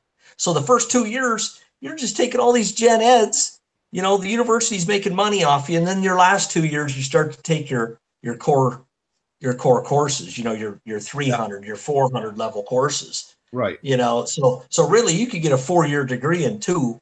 Just cut out all the stupidity. Yes, I agree, 100%. And there's nothing wrong. I get where they want to round out a student. That's all fine, but at that point, it should be your option how rounded you want to be, especially when you're paying the bill like that. Well, if anything, they're going the other way. Yeah. Now, when I got my degree, you had to have 128 credit to get a 4-year degree. Right. Now, some of these schools, they're raising it, 135, 138, because they're not making enough money. And the only way they're going to make money is to prolong your stay there. Yep. Which prolongs your spending there. Yep. So they're money making machines, they're money making systems. Mm-hmm. That's right. I agree with you 100%. It's great if you're a professor. It's great if you're a professor. Yeah. If you go through the system and get your bachelor's, your master's, go get your PhD, your doctorate, and then become a professor, and that's fantastic. But there's no saying, those that can do, those that can't teach. Yep. So that's always been my argument with it too. That's exactly it. The ones that are the best don't end up being the teacher. I'm not knocking teachers. No. I know really do it for the passion, but a majority of them are ones who just don't cut it so well in the real world in their practice, tend to go into the teaching side because that's where they get their feathers ruffled that they didn't get in the real world. Yeah, in the real, exactly. You hear they're talking now. There's been some new talk because we're going into an elections this year for Quebec, like provincial wide, that they want to start maybe making it that they're going to subsidize more for jobs that are badly needed in Quebec, and ones that aren't so needed, they're going to have to pay more for the tuition for it, and start, and some things with the doctors and stuff like that they want them to sign that they're going to work here for a 5-year period, or they might have to pay more of the money back instead of not being so subsidized. Well, I don't see how they could hold you to that based on the fact that how are they going to keep you from moving out of the country? That's it. I mean, how would they come? They send the Gestapo to come physically stop you from moving out of the country? No, they'll send the debt collectors after you. They'll take more money they'll want more money back from your tuition. Well, just pay your loans. Pay your loans back. I mean, I only assume that it's the same way. You got student loans, and then they're in deferment while you're in school, and then you get out and you got to pay that bill. So as long as you were paying that bill and you moved out, what could they do? Oh, you know what else they get here? A lot of them, and I mean, if you make a decent amount, your parents make a decent amount of money. No, but lots do qualify for it. They also get bursaries from the government that pays like 3/4 of that tuition, so they can get loans and bursaries. And they get a bursary, you got to take out the loan, so the loan pretty much holds off till they're done. So the bursary is covering a large part of that amount that I showed you a while ago. Well, we have what's called a subsidized loan.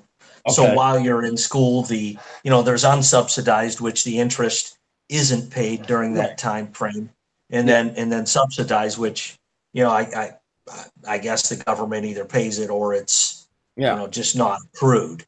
Right. But so we, I mean, the whole system is really a federal program down here. Of course. Honestly, the student loan program, it's totally federal. Yeah. So. Yeah, pretty much the same thing. I guess I would say in general, it seems to be about on the same page. So. And you're not getting out of a student loan here. You can file bankruptcy 15 times. Yeah. It's one of the few debts that you cannot get out of no matter what. The only way to get out of it is there's two ways: pay it or die. Yeah, same here. Yeah. So you can, like you say, but until 10 years ago or so, you could file bankruptcy, and then they changed it finally because that's what was happening. They go into school, declare bankruptcy, and then start over. And like you say, they put here I know 10 years ago. I'm not saying it was never a possibility, but it's been a long, long time that since you could, if you ever could here. Well, it's a lot of money. Like if like you guys switch, like there's a lot of people come out with 100, 200 grand. It's a lot of money, so it's understandable right away. They don't want to lose any of it, Well, there's doctors that, there's people that went to med school that are 350, 400 in debt, may never pay it off. Yeah. I mean, at the end of the day, let's be honest, because they went and bought a house, so now they got a mortgage. They went and bought, a car for them, car for their wife, so now they got car payments. They got all these bills. Yep. And you're going to pay off $400,000 too on top of it. That's right. And I have a friend I absolutely have a friend. He's a medical doctor, and he told me verbatim, if he had to do it over again, he wouldn't. Mm-hmm. I was a little perplexed by that. Yep. It really was. But you're right. It is a lot of money. And when you get out, you don't start making all that money right away. And they don't become multimillionaires, most of them. They're not all working for the stars. It's a pipe not dream. At all. It's a pipe dream. Yeah. Yeah, but med school's not easy. It's not like, it's just like you show up and you kind of, you twap a kid in the ear like in high school no, it's not like that. It's serious stuff. Definitely. It's constant. So, I mean, you can't be taking care of people not knowing what you're doing, but the debt's just astronomical. It really is. It's signing your life away. So. Pretty much.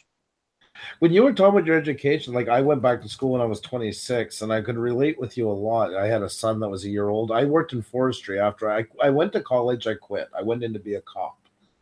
Hated it, became a truck driver, then didn't want to be away from my son when he was born, worked in forestry, developed an allergy to spruce of all things. So finally they sent me back to school. They paid for everything because I couldn't work it anymore. And I studied, and I came second in the whole school. And I was thinking when you were saying that, when you're more mature, how much more you appreciate it. And I was like you, I wasn't exactly the biggest achiever in high school. As amazing as you get older and you really love what you're doing and you have more perspective on it, how much better you can do in school environments like that. Oh, maturity is everything. Yeah. It really is. Like I say, by the time I was 23, 24, I was actually studying. Yeah. I wasn't joining a frat. I wasn't going drinking, gallons of beer. I wasn't doing, beer funnels. I wasn't doing none of that. Yeah. In fact, while I was in school, they made me what was called a peer mentor. And what they wanted me to do was, like, they gave me this caseload of like students that weren't doing well, Right. And so I had access to all their records and stuff. And I had to meet with some of them once a week, some of them twice a week. And you wouldn't believe the stories. Some of these 18, 19-year-olds, they're away from home for the first time and they're essentially flunking out. Yeah. And the main reason is because they're not doing the work. They're not going to class. They're not doing the work. Yeah. But you know, then they'd get put on academic probation and assigned to me, and it was just like, boy, the excuse making. Oh, I've been to class. You'd have their information right in front of you on the computer. It's like, man, they haven't been to class in 2 weeks. It's like, okay, you know, and you never ask a question you don't already have the answer to. Yes, that's right. You know, so it's like, so how's class? Oh, fantastic. And, you know, it became the norm to just be lied to. Yeah. You know, and you see these freshmen, and I mean, they're just, I don't want to say they're screwing their life up, but, you know, when you go to school for a year and you have 30, 40 grand in debt, and you got absolutely nothing to show for it, somebody's got to pay the loan back. Maybe their parents will. I mean, I'd make my kids work it off. You know, there wouldn't be any handing them, you know, the payment, but you know, so I don't know. School's an interesting thing. It's needed for some things, but I think the way to go for most is probably a tech school. You know, go learn how to weld. You know, like you went to truck driving school, I'm assuming. Yeah. Go learn how to drive truck. Go learn how to weld. Go learn how to do the things that electrician, you know, plumber, heavy mechanic, all those. You make top through dollar. thick and thin, they're always going to be needed. Yep. You know, I agree with you. But you also have to do something that, you know, when you get up in the morning that I'm not going to say you know, there's a fire in your stomach, but you got to kind of, you know, when you got to get to that age where you're getting up out of bed and you're going, yeah, I'm getting up for more than just a cup of coffee today. I only say you got to get out of bed. And, yeah, I mean, there's got to be a little passion there. 70%. If you're 70% liking what you do, you got to beat, because nothing's 100. But if you can hit the 70% mark, you're in a pretty good spot. Well, I'm going to tell you, I'm about 90. So, wow, I'm in that upper echelon. Well, that's a good place to be. No, yeah. I mean, I don't know. If I wasn't me, I'd be jealous. Uh-huh. It's that good, you know. But you know, it doesn't mean I didn't go through trials and tribulations through my life. You know, the military's not a picnic. No. You know, so, but I am where I am, and I'm here on your stream live.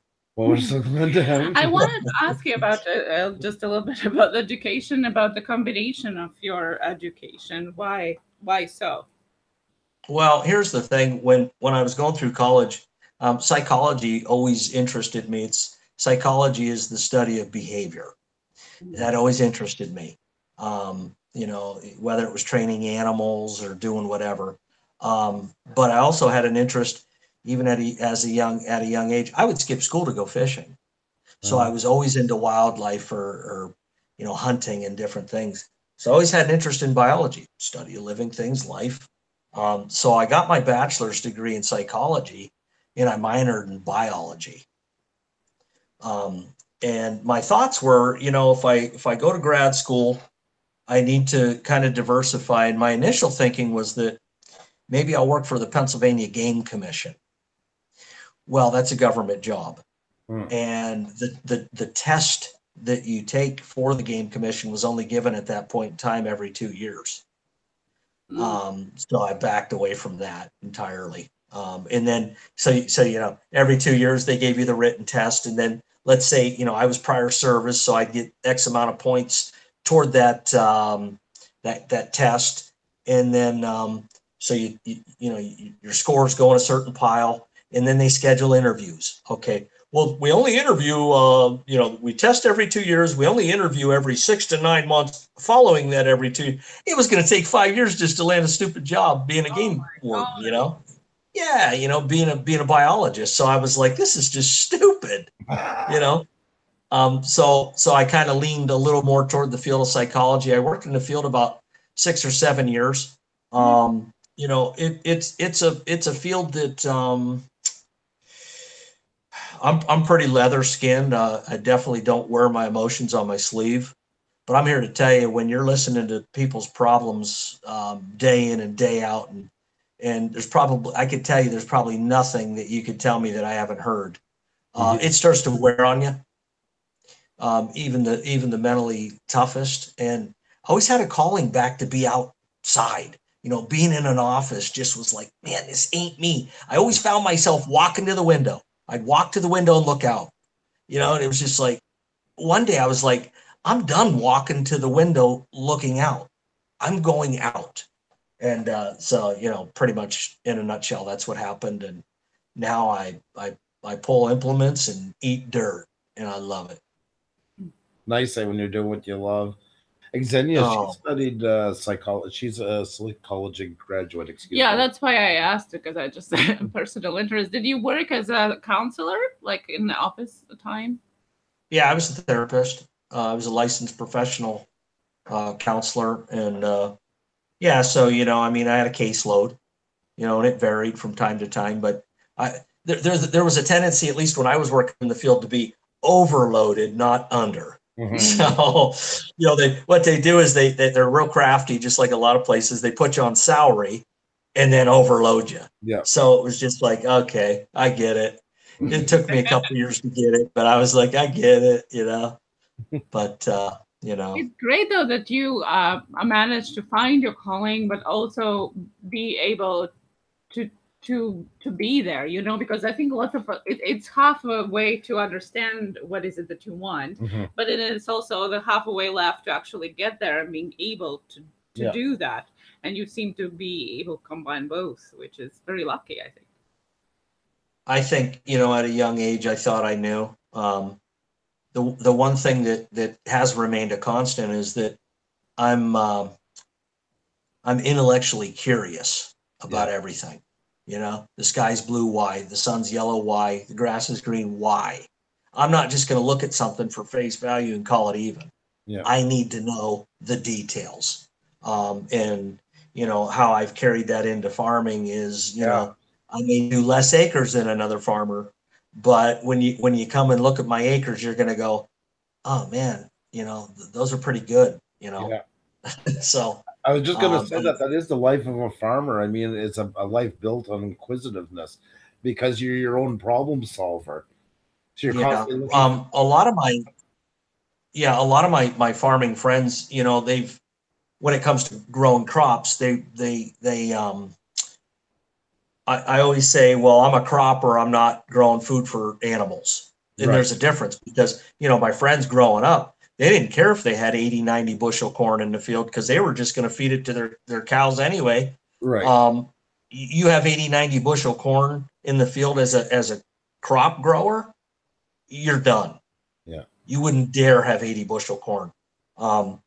Well, you'd have it insured, but insurance is going to start scratching their heads too. Well, yeah, when you're producing 80 bushels every year. But and you know, and that's just the way it is. And a friend of mine, you know, he grew up dairy, and he says, "Hey man, would you mind if I farm with you this year?" I said, "Yeah, go for it."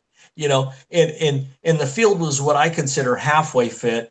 And he looks at the field and he goes, "My dad would plant that." And I said, "Your dad was growing food for animals. He wasn't a cropper. There's a difference. You have to be exact when you're growing to make money off crops. Of course, you just do. You know, so." But they would just, if they ran out of corn, they would just go to the feed mill and buy more. No. I mean, it's just, you know, it's like, why not grow more, you know? But those are the old days, you know? Well, that's it. I mean, a lot has changed in that way. And I mean, farming has had to jump with everybody else, you know? Her cousin in Latvia was showing us their farm the other year because, like, farming in Soviet times was kind of easy in one way because if you had a bad crop, everybody was catching each other. If your tractor died, there was another one coming, you know, but on the other hand, you didn't really have any control over your own fields.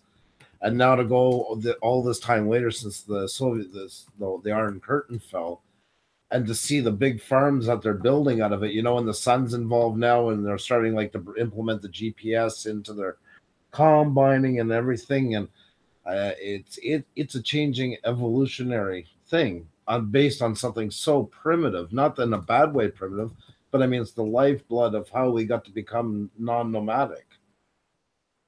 Yeah. Well, I call it corporate farming. Everything's corporate now. Mm-hmm. You know, it doesn't matter if it's farming or what it is. Everything's going corporate. Yep.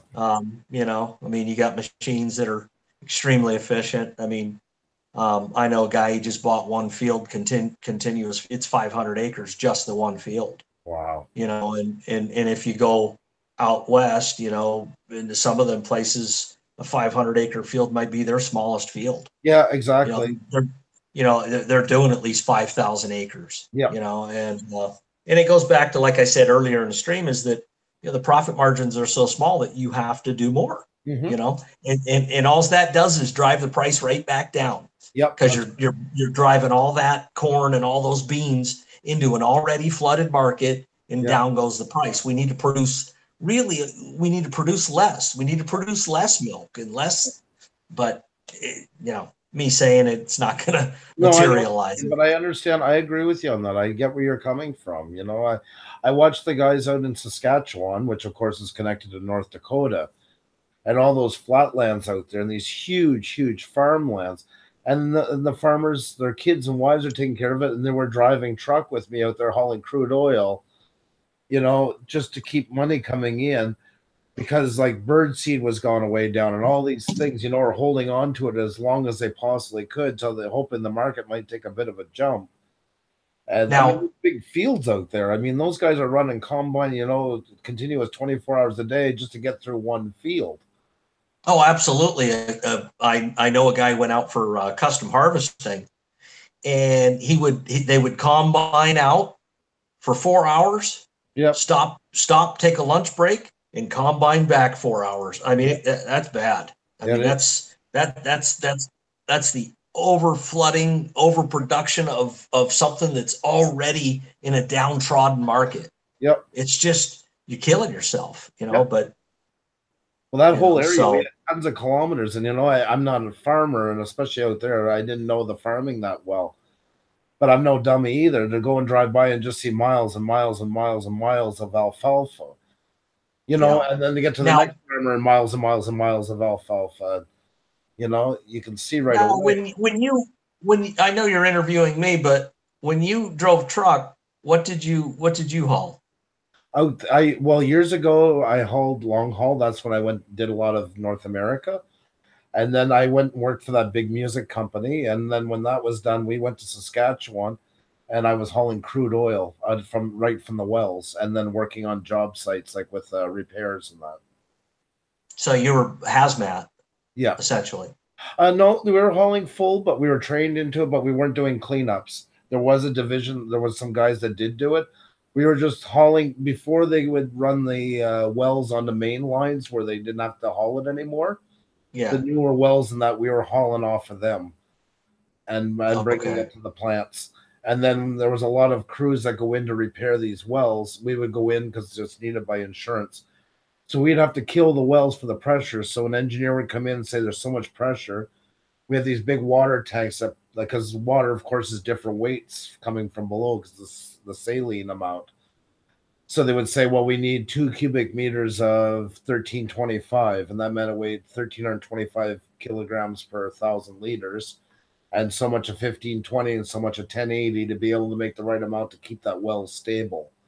Okay, yeah. We go in and we'd be there if they would screw up on their numbers or they weren't expecting the pressure. We'd be 4 weeks paid by the hour, making like $40-some an hour just hauling water to keep that well, because once they start, they can't stop it.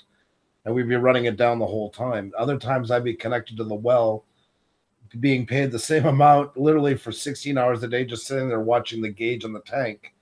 In case some started coming in, that meant the well was kicking back, and then to warn everybody.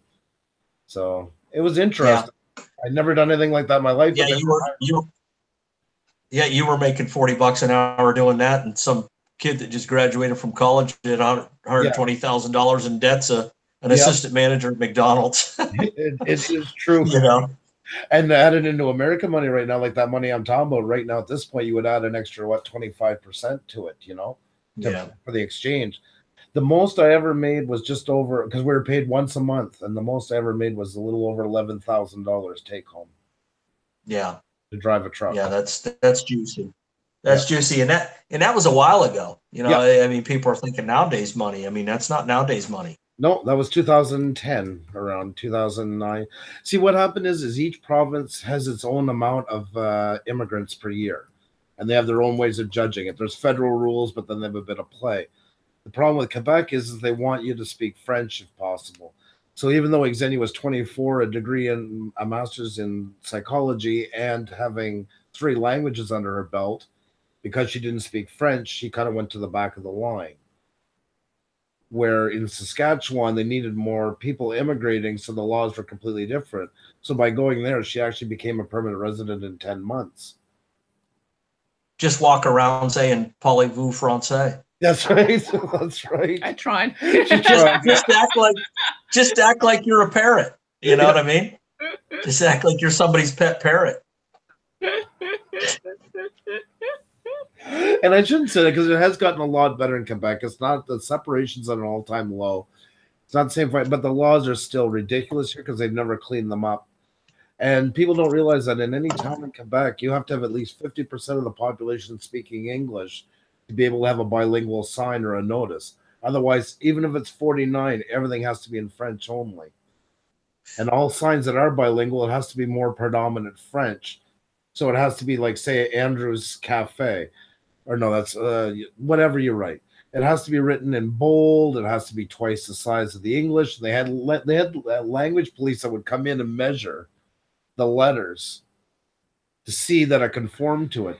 And when I worked for this big music company, we were one of the biggest companies, the biggest private distributor in Canada, one of the biggest in the world in the music industry. And I was working on our website, and I was pulling pieces off and sending them for translation to make sure everything was legit.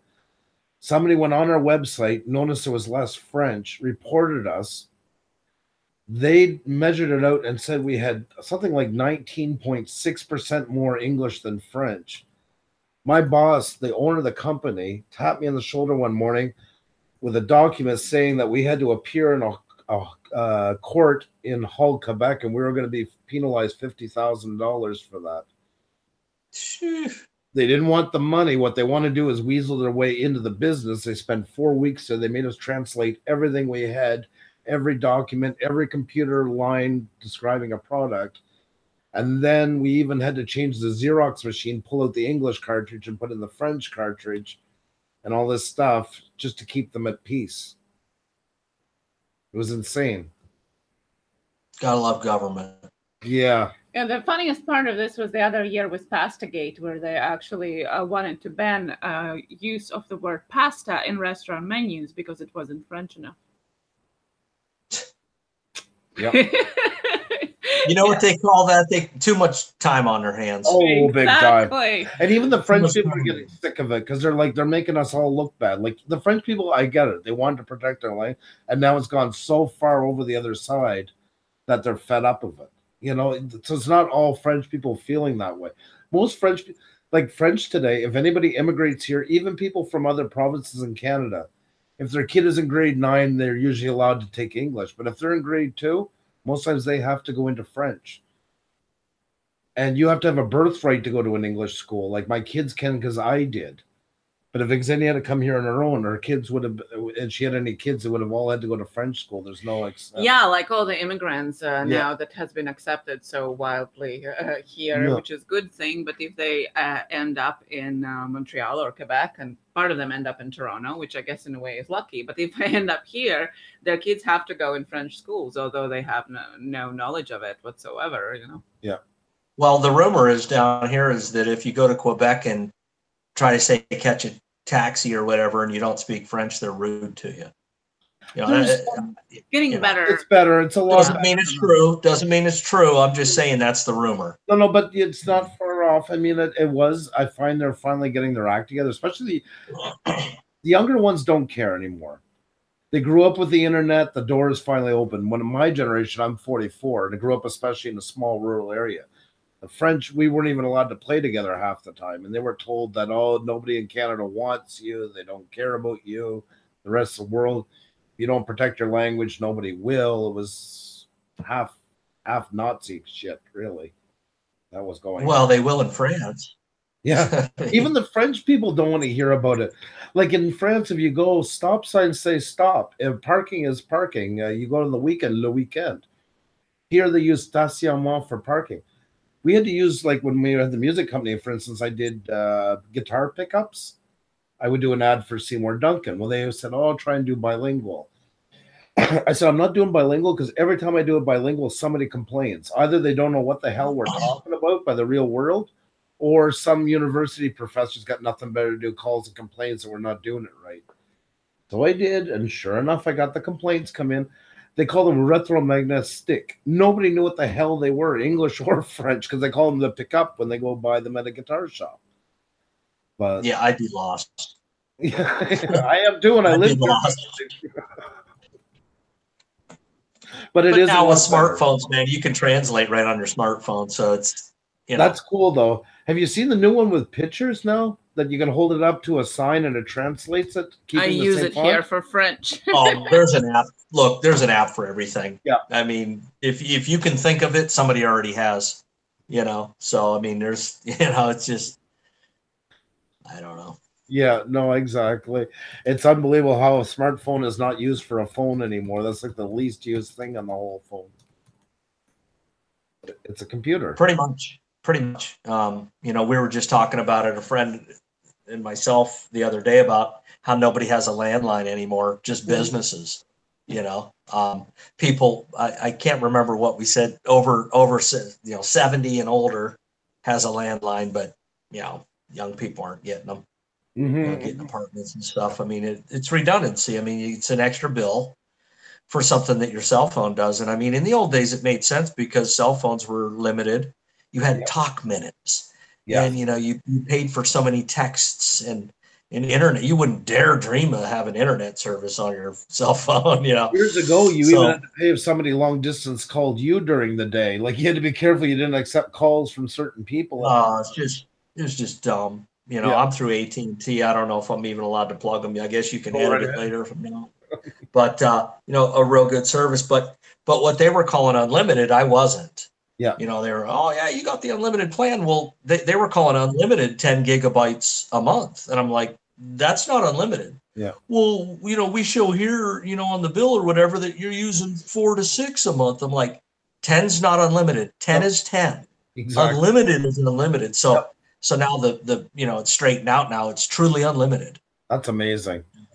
You know, and you have to have it. If you're going to YouTube, you have to have it. Yeah. You can't be worried about, like, I'm out in the field, boom, I just shot a video, I need to upload it, put the phone in my pocket, and I'm still doing whatever I do. I can't worry about, like, oh, I'm not hooked to Wi-Fi or whatever.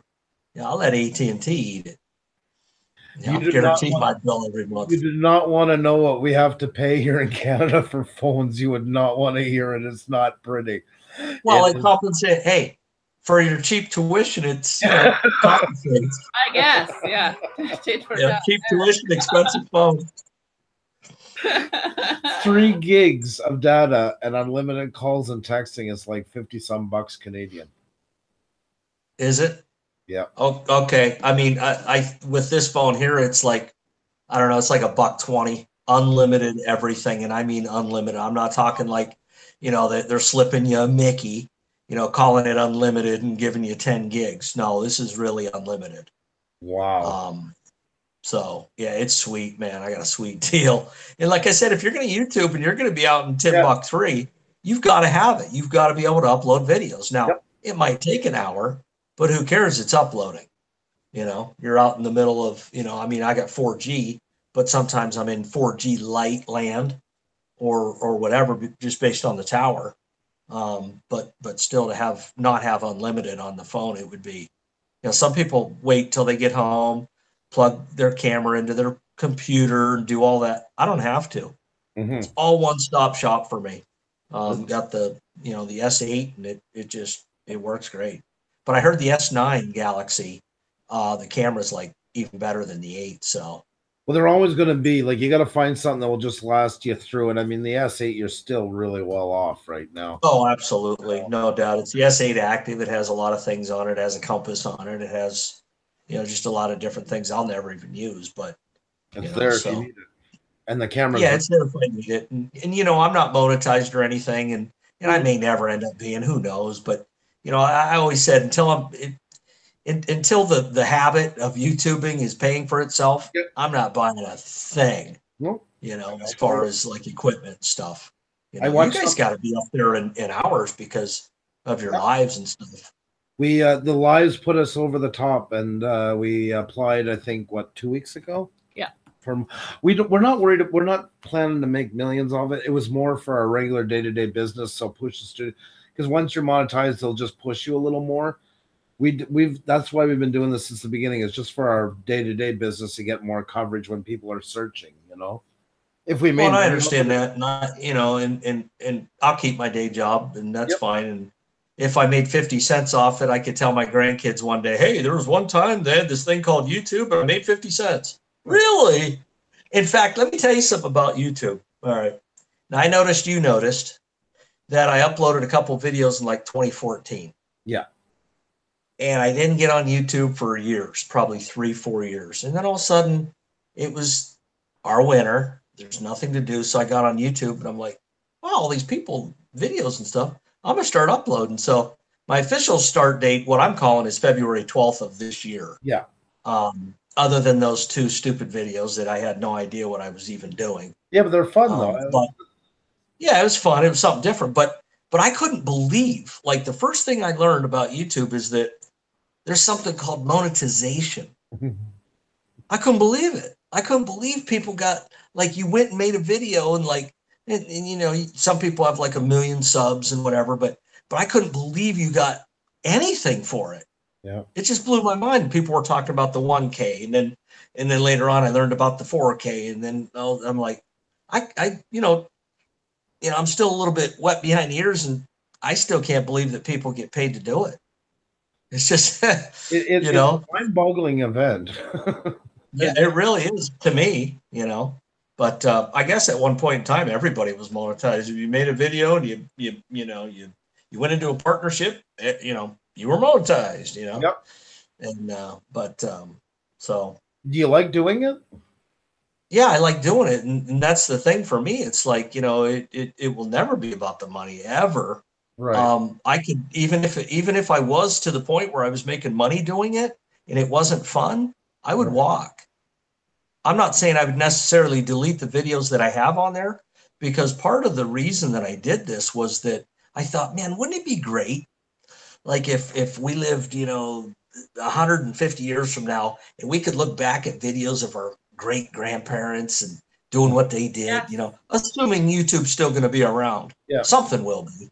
But I always thought that'd be really cool, you know. Yeah. They're not going to have to go to my grave and go, I wonder what he was like. No, just go watch the videos. You know? Yeah, and that's they'll probably find out. Yeah. You know, they'll probably find out they didn't like me very much. You know, and I'm okay with that. You know. I think they're like you well. I think your videos do quite well, actually. And I believe whatever platform changes, this will always be here. You know, now it's the time where all this stuff will always have a life on the internet. At some point, somewhere it will be archived. Yeah, something will be there. Even like you know, it was always. Oh, sorry. Go ahead. I was going to say it was always about fun for me. I didn't know about monetization and partner. I didn't know any of that back in February. Yeah. It wasn't until March, you know, that I understood that. And then, but you know, I always had this idea that I was going to get on and upload, you know, maybe some hunting videos and some farming videos, and I noticed that the communities that I thought really I was a part of, really, you may be a part of those communities, but if you're banking on just those to support you and maybe to grow your channel a little bit, because I've had people say, oh, I don't care if anybody watches my videos. I'm like, you're lying. Yeah. You're not going through all that effort to have 0 views. 100%. Said nobody ever, you know. But, you know, if you're counting on, and I was in Lunatic Dad's stream, and the one thing that he said was, don't get stuck into a community. Yep. You need to expand your horizons and go into several. And people ask me all the time, how'd you get so many subs in like 150 days? Right. I go into 50 different communities. Yep. You know, right. and it, you know, it's not FarmTube, it's YouTube. That's right. And there's a lot of different people on here. Yep. And if you ain't down with that, you're going to be at 2,000 subscribers in 6 years. Yep. That's just how it's going to be. Yep. But if you're willing to watch somebody paint, or you're willing to watch somebody put on makeup, or, you know, or whatever, just something different. Go into live stream, say, hey, you know, and meet different people. Yep. If you're willing to do that, your channel's going to grow. Definitely. Well, I'm always preaching about the gray area. Like, we're a bit different because we do cinematography, so it's more of a broader reach. But the majority of channels on YouTube are niche channels. They're into farming, they're into makeup, they're into basket weaving, they're into mechanics, what have you. And it's good to have your core because you want to be able to interact with your peers. But I always tell people, try to have 30-40% of them in the gray area, I always call it. Because there's guys that are, say he's a mechanic, but he did grow up on a farm and loves seeing a tractor. You're a farmer guy, but it's not your only interest, you know, and you might even find an interest that you didn't know you had. Absolutely. Look at our channel since we started doing these live streams. I mean, every night is somebody completely different. We never put the two. Like, if we have a car night, we don't put a car night on the next 2 nights. Well, sometimes it can be 2 weeks. Yeah. You know, that's why we did it that whole way, was to try and get everybody to realize there's a whole big world in YouTube. Yeah. And you know, I can't reiterate enough, getting stuck into your community. You know, thinking, like, for me, you know, if I come into this and I think it's farm tube, I'm done. Oh yeah, I'm done. You know, I'm sitting at 300-400 subscribers in 2 years from now. I'm done. Yeah, channel's done. And you don't grow. But, I don't believe you grow as a channel either in the way you shoot video and stuff.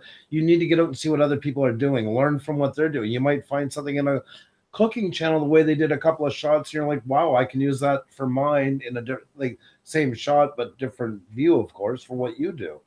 There's tons of growth that comes from getting out and mingling. A lot, you know, and it's funny you mention that, because I do like grilling, you know, but I like it a lot more now that I'm on YouTube, because I'm supporting channels that are cooking channels, and, you know, I'm learning a lot off those. So I take a little bit more notice to it and different things like that. But yep, so that's how I got here in 4 months. I mean, you know, do I expect the growth to slow down? I don't know. Maybe. It doesn't matter if it does. Yep. Yeah, to me, really. I mean, if it does, it does. If it don't, it don't. You know, I mean, I'll continue to support. And I mean, your channel is doing really well for the short amount of time, especially. It's doing phenomenal. Yeah, I'm real pleased with that. You know, I got some good supporters. That's good. You know, and when I see a channel that's been around a while and doesn't have a lot of subscribers, even if they're going into different communities, the one thing that I would say to them is that you're probably not a real good supporter.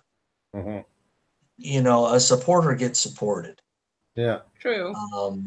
You know, it's just like, you know, job hunting. You know, you nobody's gonna knock on your door and go, here, will you fill out this application and then accept the job offer? It doesn't work like that. You got to go out and start supporting different channels, getting your name out there.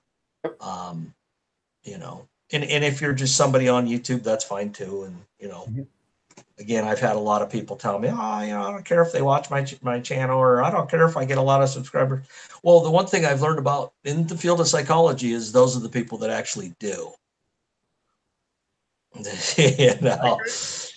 I agree, because it is, like you say, it's a lot of work to go through all this not to care if anybody. I understand some people say I don't care if I make a living off it. That's one thing, but to say that you don't care if anybody watches whatsoever, then why are you going through all the trouble of doing this?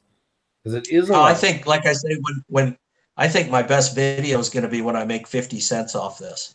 Yeah, I'm going to have like I'm gonna have a live, you know, everybody does their 1K live, you know, I'm gonna have like 50 cent live, you know. Well, I've loved your channel since the beginning. I thought it was fun. Like I say, it reminded me a lot of the kind of farms more, and not that you have a small farm, I don't mean it that way. But the feeling that you give to it, the machinery you're using, the kind of way, it reminded me, it made me nostalgic for what I more remember.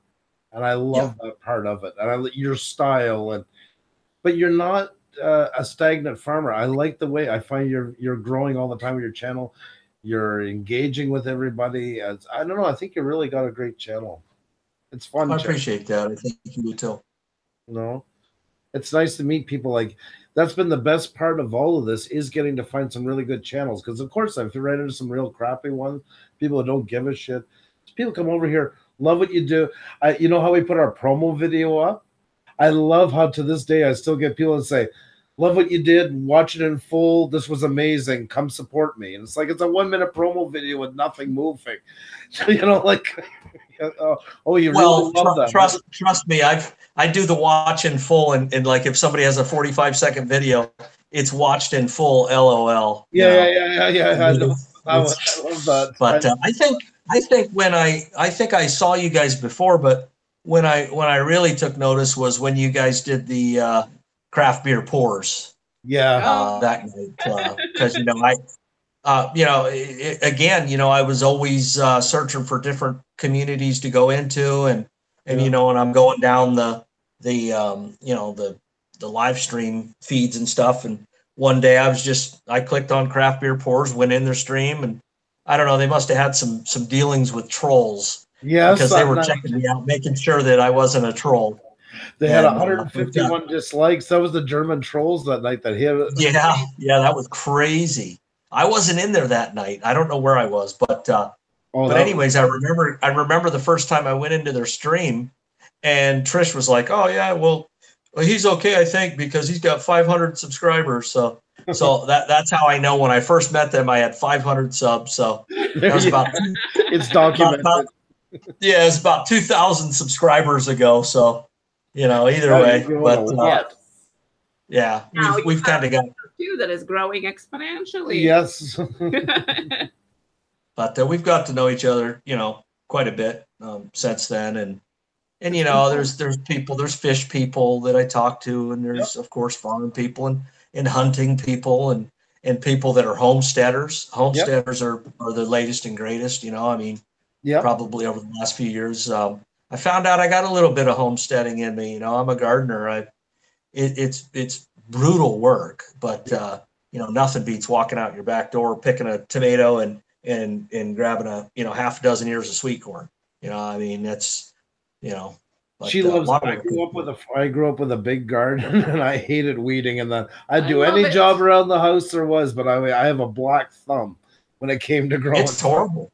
Yeah. It's horrible. Weeding is horrible. Matter of fact, 2 videos ago, I did a product review, and somebody commented, they're like, "Man, I would have liked to seen you use that." And I would have been, if I would have, it would have been on like 5 times speed. I guess maybe. I like it. I find it therapeutic. We had my parents up here, and that's why they're itching to go back home tomorrow, because they can't wait to go home and see how their garden's doing.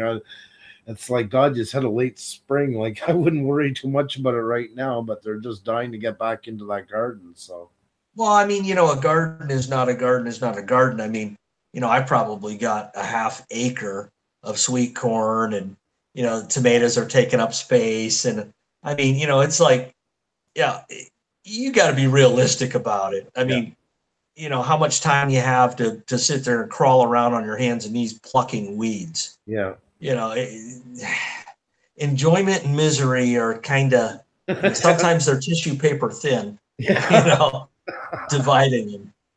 But I don't know. True. We'll see. I'll be doing garden updates and different things for my homesteading crew. See, the corn doesn't do so well around there because there's not enough nitrogen in the ground. It's all where I live is basically an extension of the Appalachian Mountains that run up through there. So it's a pretty rocky soil in that part. The corn is actually around Montreal through to Quebec City and down to the New York border. That's the big cornfields in this area. That's where most would be. I soil test, my fields and stuff. So I'll soil test the garden and see what it needs. But corn, you can never go wrong pounding nitrogen to it. I take a spreader across in between the rows and spread urea, before a rain. Right. So, I don't know. I like it. I don't like the work necessarily all the time, because we'll get 90-some degree days. Mm-hmm. And if you take that day off, well, the next 4 days are also in the 90s. So you just go out and do it. Probably a half hour a day, you'd probably be able to at least break even on it. You might not get ahead of the game, but weed wise, you'd at least break even on it. Yeah. No, for sure. It's continuous. It's never a job you can walk away from. If you're gonna have a garden, there's gonna be some weeding. There's no way around it. Yeah. Now I can't see the chat. Yeah. Did Craft Beer Force come in? Flacco's beer reviews came in. Oh, Flacco did? Okay. So he probably came from Craft Beer Force. Yeah. They usually stream Friday nights. Yeah. Craft beer. Right. So he's probably streaming. There was a question about your chickens. How are they doing? Well, if you go 2 videos ago, actually 1 video ago, there's a little bit of a review. They're actually in my tool shed walking around in there. Like somebody was asking how the chickens are doing. Do you know who asked that question? Yeah, Tracy Betts. Oh, okay. Yep. She's commented on my stuff. But yeah, they're growing. They're definitely, they're technically pullets, but they're chickens now. They're 4 or 5 pound birds. Rhode Island Reds don't get that big, but ironically they lay an extra large brown egg. So that's part of the reason I got them. They're egg laying machines. Wow. That's really cool. There also was a question from Ben. What tips do you have to keep deer away from the crops? Well, I do the opposite. I do the opposite. I try to draw them in. I was going to say deer a away from the crops. Winchester. Well, yeah, that'll work. They do have a repellent, actually, a deer repellent that you can spray. Yep. Now, it depends. Like if you're trying to keep them off a shrub, I think the repellent would work well. Yeah. But if you're trying to keep them off a 100-acre field, I would tell you good luck. Yeah. Unless you want to sit out there at 2 or 3 in the morning when they do their best work, it's just not going to happen. So, we fill tags. When it's hunting season, we hunt them. We don't poach deer. We don't shoot them out of season. We're not cheaters. We're not, Yeah. But it's to control it, not to annihilate it. It's to control the problem. Yeah. I like looking out my window and seeing, deer and fawns. The other night there was a doe come out. She had 2 fawns with her. It was cool. Yeah, definitely. It's the antithesis of living in the city. Is what it is. That deer repellent, that's what my parents are using, spraying it on rags, and there's decent success with it. Now, I heard a rumor that human hair works too. Does it? I don't know. So if you went to the barber shop and you got all that nasty hair and dumped it around, from what I hear, that works. But, it's not a method I would use necessarily, but. Yeah, but probably for scent wise, maybe that's what it works. Should suggest your mother. They've been eating the trees there extensively. No, but that spray's been working though decently for them. But it's expensive, and you got to keep. Well, yeah, you guys could actually go and shave your heads and then give them to his mother to keep the deer away. There you go. You could do a YouTube video on how you're keeping deer away. I bet it would go viral. Oh my god! Oh my god! I have had shaved head before, so it probably wouldn't be too bad. No. But not that I would like to have it. How about you? Or your mom? Oh, for your mom, man. She's on her own. She can shave her own head. Take one for the team. She can shave my father. Take one for the team. Take one for the team. Yeah. I'm not that supportive anymore. I'm getting old and crotchety. I don't know. She can shave my father's head when he's having a nap or something. That'd be interesting. That'd be a good YouTube video when he wakes up. Yeah. Well, the difference. You know the difference between a good haircut and a bad haircut? What? About 2 weeks.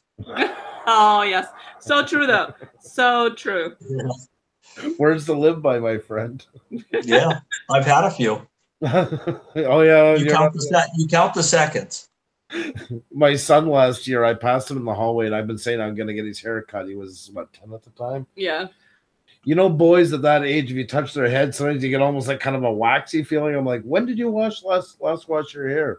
Oh, I just washed it 2 days ago. I'm like, no, you did not. I warned him. I passed him 2 days later, about in the hallway, put my hand on, felt even a little more waxy. I'm like, that's it. Join me in the tub. Get down in your underwear. And he thought I was joking. Maybe that's the hair that's the deer repellent. That would have worked. Definitely, because he had it pretty long. Not the everyday wash stuff. Yeah. They like the waxy variety. The stubble razors they got? Well, that's what I cut his hair with, and I got a picture of him in the tub. It's the saddest looking thing you ever seen. He's got like a handful of hair, like They actually named it. yeah. So he goes swimming 2 days later. He's in the public pool here, and one of his friends from school sees him because it's on vacation. He's like, "Oh, hey, Christy." Oh, he goes, "I'm so sorry. I didn't know you had cancer because I shaved it down just to the pic." So that was the last time I was ever allowed to shave his head again. Well, exactly. Like that. I mean, you know, who does that? But it was funny for a minute for him too. Yeah. Yeah, he got sheared, I called it. Yeah. Well, hopefully you took pictures. Oh, yeah. Yeah, we did. Yeah. For when he, you know, when he's 18 and comes home with a girlfriend. That's gonna be the one. That'll be on his wedding day. We'll get to play that one. Oh my goodness, he's gonna kill us. You know, it's been so great getting to know you as a channel, and that you're one of those channels. I'm always like you. I'm looking for something kind of different. And I mean, I know you belong to a group. I know there's the same as all other channels here, but there's some channels that really stand out from it. And yours has been one of those ones that just caught my eye from the beginning. And I really love how you run your channel. I appreciate that, man. You know, appreciate that. You put in the work, but you still keep it honest. It's a good mix of both. So I always wanted to tell you that it is a really great channel. And anything with and by the way, I did make playlists. Good man.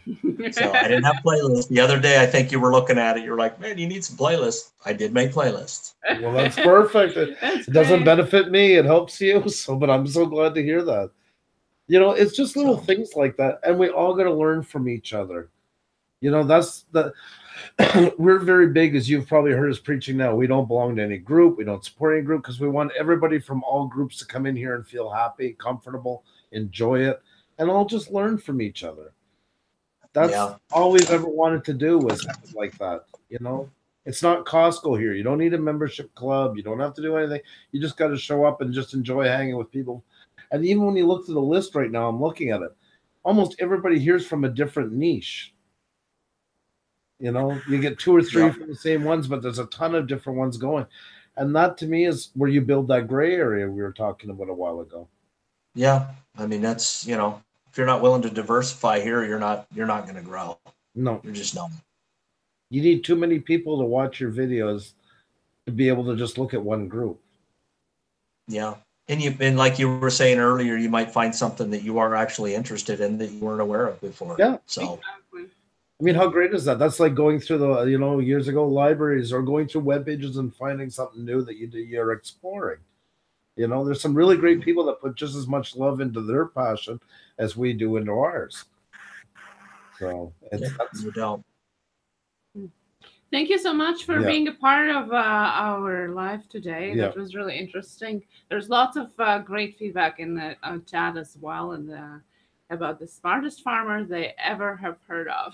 It was the sum up. I think you also win a lot of hearts when they hear you talk. You know, people followed you, but I love seeing that. People get to see the others, you know, so many sides to a person, not just what's on the camera. Yeah. Well, I like supporting channels because I know that, you know, I'm going to get something out of it. And that's basically friendship. Yep.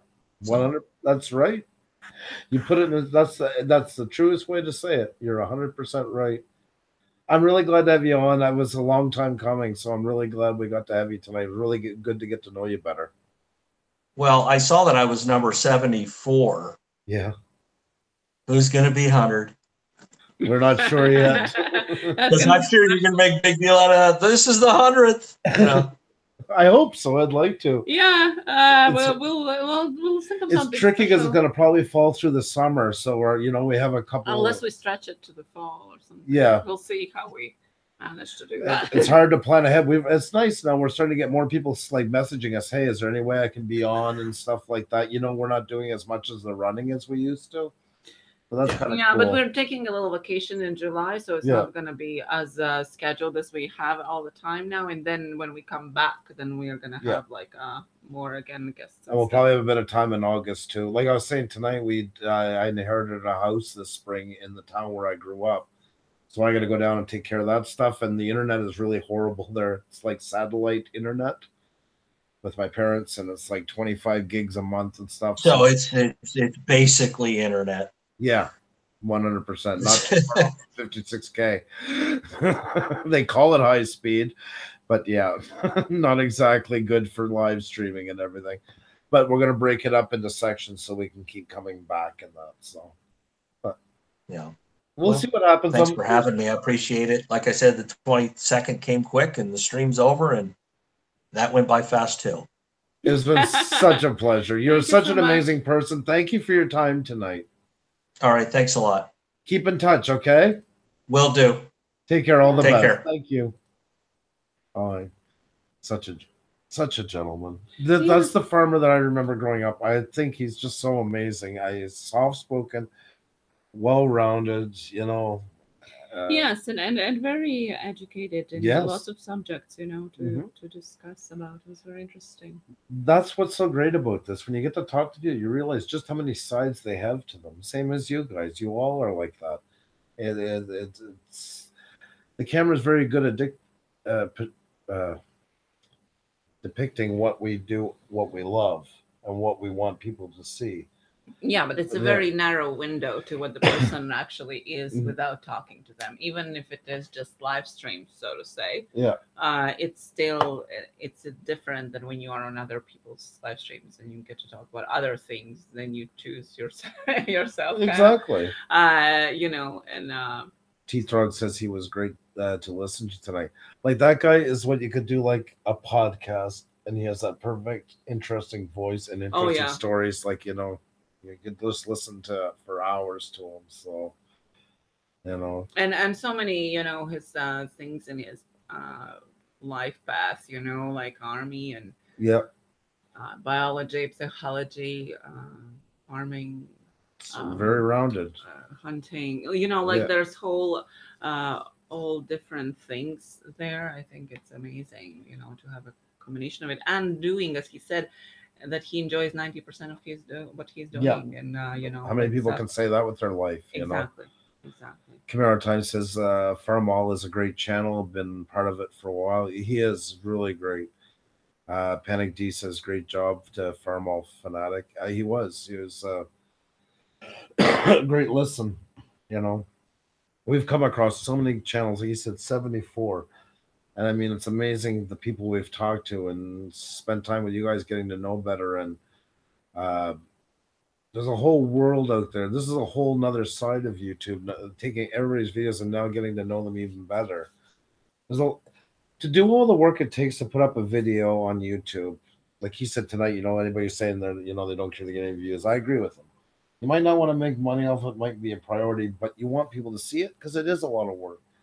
And usually people that will go to that amount of work to put up a video are quite interesting people. Exactly. They have a story to tell. And we see that time and time again. We've had people come on and they'll message the last minute, well, I'm kind of worried to go on because I don't know if I have anything to say. They have lots to say. In a good way. I mean, there's so much in them. They're usually good storytellers. They usually have interesting life. They usually have very interesting perspectives of looking at the world. Now.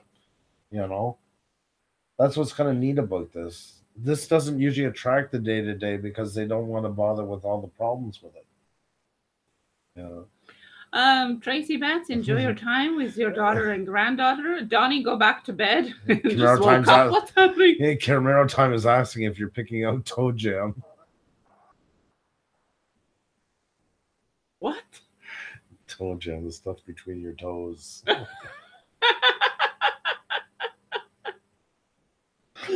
Jesus Christ. Xenia's got a fascination with her feet. She likes looking at them. Yeah. No, the bright lights is really bothering me. Yeah, that tonight too. That's why I'm more looking. I'm either looking here or down below our table, because when I look to you guys, there's a very bright light there that is bothering my migraine. So that's why.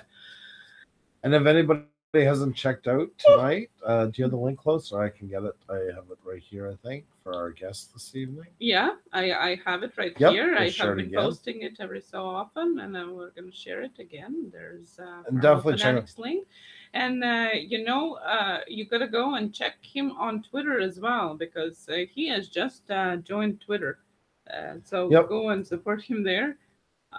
He joined thanks because we were asking him to send the link, so that was really cool. And yeah, I hope it helps him as well. You know, the guy's got almost 2,500 subscribers. Like, he's really grown, and it's a fun channel. You don't have to be like a diehard farmer to enjoy it. That's what's cool about these channels. No, exactly. That's the great part of it. Yep. You know, it's enjoyable. Even if you not interested in farming, there's still just it's a pleasure to listen to him. Yep. You know. I agree. So definitely. I agree with that statement 100%. Also, too. So, did you ask Bottle Caps if he's seen his? Yeah, he didn't answer. Bottle Caps. He's still there, isn't he? Probably. That's okay. Farmall Fanatic's Twitter. Please go and check him out. As we said, he just started it. So share. Hello. We're about to end our live stream for today. Bottle Caps is not happy. He had late customers and stuff. So. Oh, that sucks. Yeah. That's the Cheers video that we put out the other day. If anybody hasn't seen it yet, and Bottle Caps makes a guest appearance in it, like many others.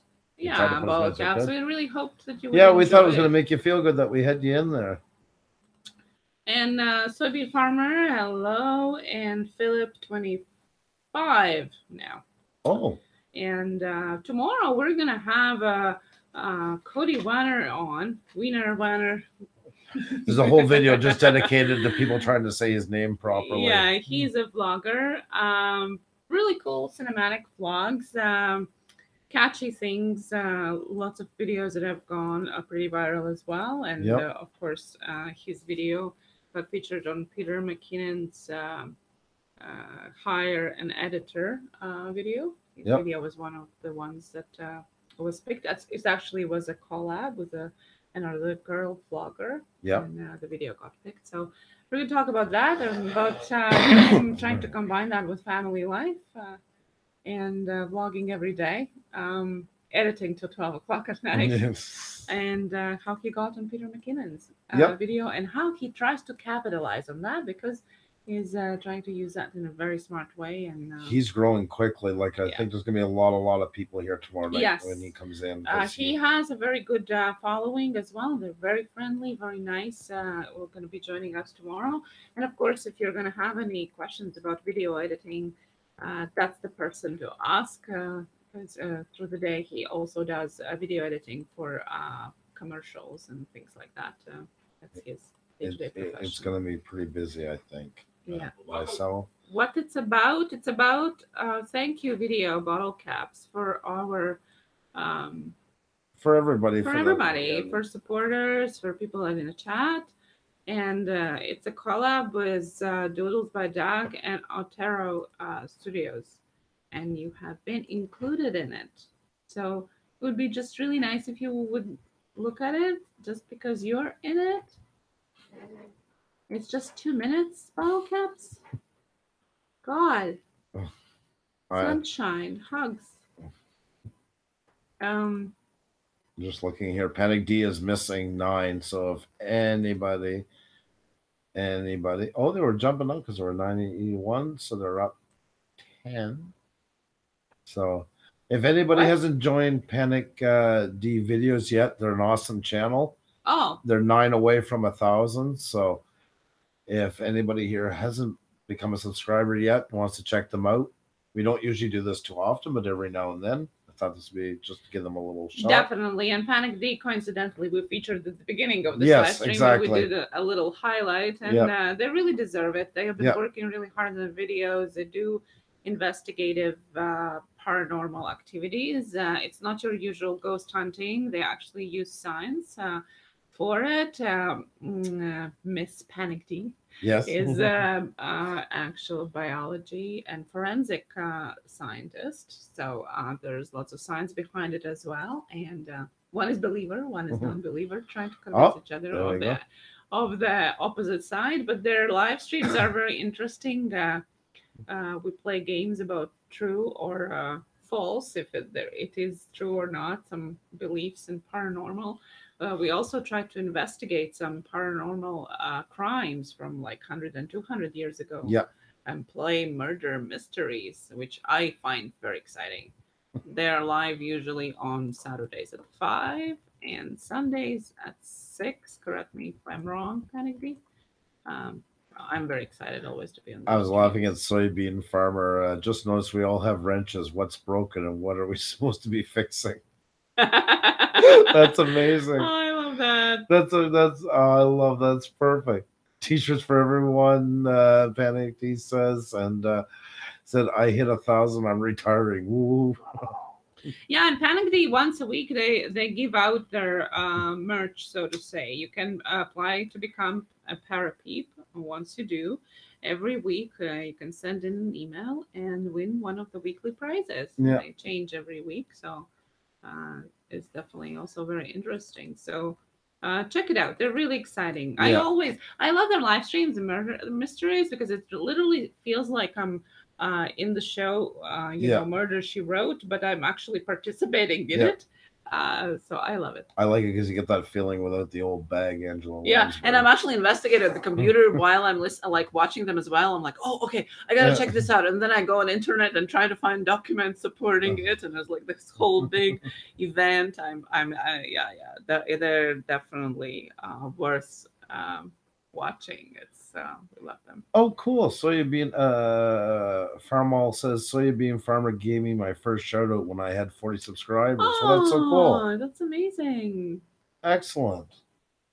Well, that's really nice. Well, they're really happy to have you. You helped a great channel get off his feet. So that's amazing. Yeah, it's all, you know, it's great to see each other grow. I like that part a lot. Oh, there, supported Flacco beer reviews. That's great. Excellent. Let's see here. Where are they at? Oh, you're 186. We can give you a quick shout out. I don't mind. Tonight is just because Xenia was very good sport because she has got a really, really, really bad headache. So a migraine. So we can't stay too late tonight like we usually sometimes do on Fridays and Saturdays. And Andrew at 10:44 p.m. Don't push it. I'll stay on. Oh. No, it's okay. They can't see you hugging. It distracts me too, so I like no, it. but we'd still try to help you guys out a little bit. So thank you, Bottle Caps. Yes. And we're glad you enjoyed it. Oh, yeah, exactly. No, that's why we were happy that you were into it. That's why we wanted you to see it. So we got 993 for Panic, and we got Flacco's 186. So we'll be on for a couple of minutes. So if anybody hasn't joined these channels yet and they enjoy what they do, we can vouch for them. They are great channels. Please check them out. And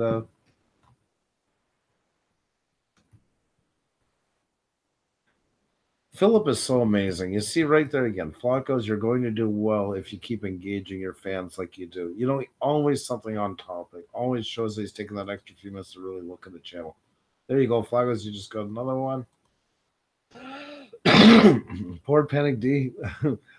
But you know what, Panic, tomorrow night too, we're gonna have a lot of new people again. Like I say, for Cody. Drop in tomorrow. Yeah, guys, I'm telling you, there's gonna be, I think there's gonna be a lot of new people here for that. So yeah, and his gang, most of them are mostly like cinematic vloggers. You know, lots of amazing people with some of them smaller, some of them with bigger accounts. You know. But lots of kind of cinematic vlogging. So a bit different category, but they're very cool. The podcast, that was so sweet. Geez, I'm blushing. No, I just thought it'd be fun for you to be into it. We were looking at how to fill up the page, and we were playing with different ones. So there's you and Michael Furberger, and of course A Joe are all into it with us. So. And I mean, we couldn't have done it without you, Bob. You've been you've been with us since the beginning. You've been a fixture here, and we miss you when you're not here. So it's pretty much you and Terrell have been our first two mainstays, I would say. Well, yeah, You I know? remember when we tried to get ball caps to 500 like Yeah. this, but for 500, and now he's in 12, 1300 Yeah, now. exactly. So you know, it's really cool to see it. I do have something to say. Everyone in here is true family supporters, and we do love everyone here because we do get the support and is appreciated. Well, you know something, everything's been a two-way street, and you know our philosophy from the get-go. We're never sick of you bottle caps. Never. That I wouldn't even joke about. No. Never ever We would miss be. you. We talked about you in the beginning of the stream. And Christ, we asked, talked to him with my parents, for God's sakes. Yeah. How much more can we bring you in? I showed my mother-in-law today your strawberries and your cakes, by the way, Mm-hmm. and tomatoes. Oh, that you sent me. I think So- that, yeah. I said, look at that guy. Look at the stuff that he makes. And look at those strawberries he had in May. Night to you, Soybean. I hope you can, if you like what we were doing, join our channel and come back and visit us again. Always love having, as you see, we do a whole mix of different channels, and I'd love to have you in here as well. So thank you so much for coming by. Actually, I can't, I know this is bad, but I can't help it. I can't really watch while we're doing this, but I am going to add you. Come on. It's Monday, October 24th. On the reference Yeah. from Farmall Fanatic. Exactly. Oh. Decided I'd take the truck, the F600, get it fueled up first thing. But I wanted to invite you to go with me today on an adventure. These are the prettiest Group 5 beans I've ever seen. It's just a crying shame that they're full of morning glory. That's cool. I'll check you out some more after when the live stream is over. Like I say, you come from pretty good references when you got Farmall Fanatics. So I'm not too worried about taking a chance on you. It's a double header for me tonight. My new camera. No, oh, that's great. Well, that's great. And we're excited about your new camera, by the way. Definitely going to talk some more about that. What camera is that? He got his new camera tonight. Which camera did you get again? I didn't see it. I just remember you telling me you were getting one. And he got it in tonight. He's shooting at 960 frames. What? Yeah. Wow. Mad Russian Scientist. Hello, hello. Yes, hello. welcome. How you doing? We have 2 channels. We're going to go off pretty soon, but we're just trying to help them out a That's little. crazy. All caps. Wow. Oh, Flacco's no problem. Like I say, you know, I always want to stress with people, we're not a sub channel. We don't do anything like that. We'll do things sometimes to help each other out. We just never want to be grouped into that or associated with any of them. We're just a hangout. And we do this just because we got some great people in here kind of help along. So no worries. It's our pleasure. Yeah, I can just picture him with the lighter. I can just see him shooting it with the knife. I was about it. I don't know. I can just picture the whole thing. What is your camera though? Oh my God, Philip. Okay, good luck with that. I hope everything is well. I didn't understand if he was trying to. Oh my God. That's just a spider. I'm sorry. Okay. You guys missed that. And Xenia just had a bit of a. Oh no. Oh.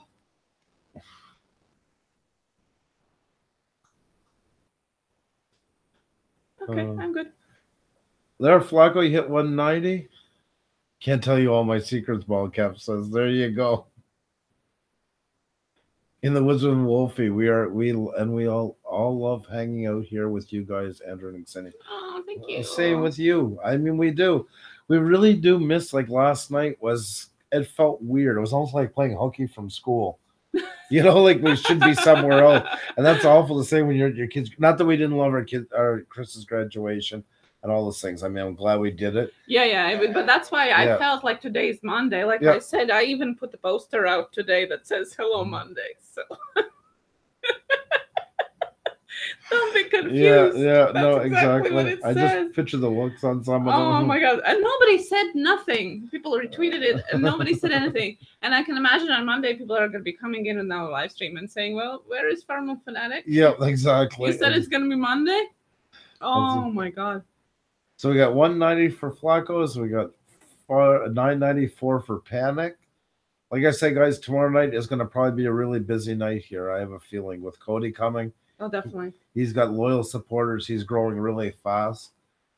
So definitely try to check it out. And He's, by the way, he's going to be in on a limited time too. So you don't want to miss it. yeah, definitely. You want to be here at the beginning. If you're trying to choose what to watch, come here for the first hour.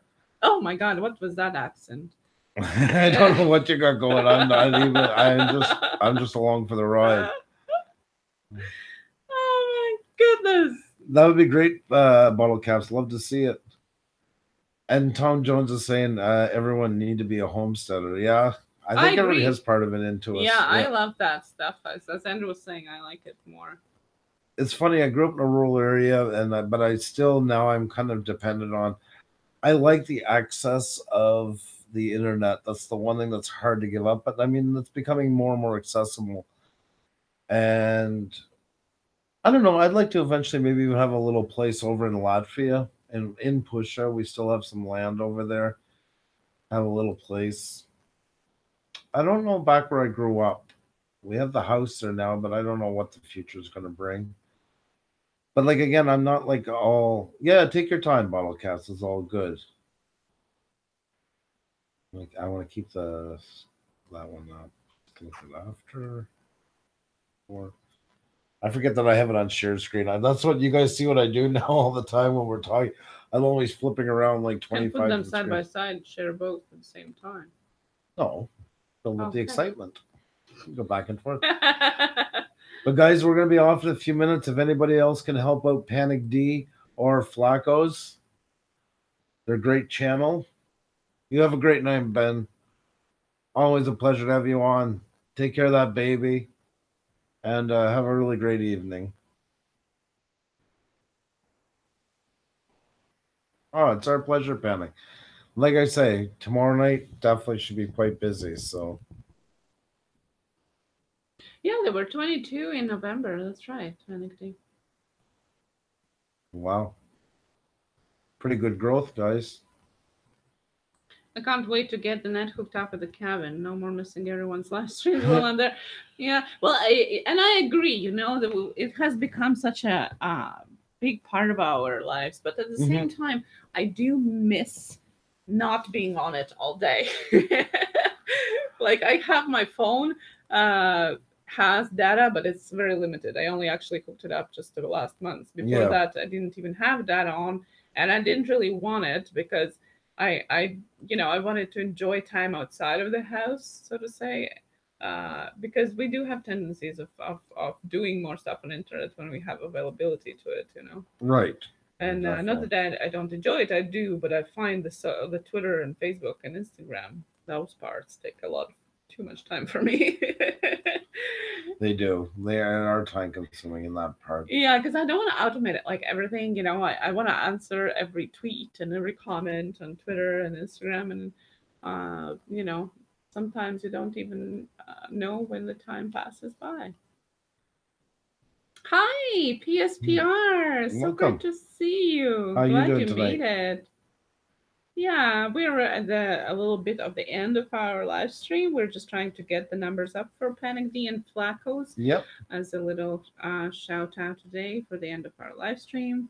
They've been really great supporters. Yep. So just helping out a little bit. If you haven't checked them out yet, couldn't ask for a better time too. They're both great channels. Oh, you were with them last Friday. That's right. So how did you enjoy it? PSPR on their How to Travels, they were together with PSPR last Friday. That's true. That was really cool. Thank you, Mad Russian. Thank you so much. And once again, we're going to be a little bit on and off schedule in July. So go back to us just for a minute. So, Jesus. Well, I'm still scared from from that spider. It rolled over and it was huge. Not like tarantula huge, but huge. I was gonna say, but yeah. I could feel it. Like I could still feel it now. No! It's gonna be bugging me all evening. Gosh. Oh my god! I'm not sleeping here tonight. What hell? Oh my goodness. We had a blast our second investigation together and many more to come in the future. Yes, that's so amazing. Yeah. Well, Terrell, your moderator, she's gonna help her with the original. Gonna help her with spiders now. That's part of like I can feel it went right across my arm, and I don't know now where is it because it probably is like, wherever it went is 500 feet from here because I see the well, there's a wall there. I'm afraid it's laying unconscious now, and it's gonna be coming back into. I can't sleep yet. It's only 10. Yeah. Well, guys, I think it's that time of night. We're gonna shut everything down. I think Zane's been a real trooper, but I know she hasn't been feeling well. What did I call you? No, almost said trooper. Yeah. Almost. Which could kind of send me work. I'm tripping on my migraine. Yeah.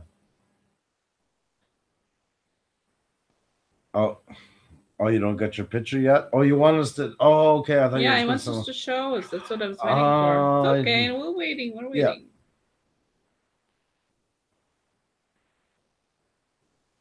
We want to see it too. I just didn't understand. Okay, so I'm just. Why is this working bad now? What? You guys can, in the meantime, while we're waiting for Ballcap's picture, maybe you can share what you're going to do in the summer. What's your plans for vacation? We're going on vacation in a week from now, around the time. So maybe.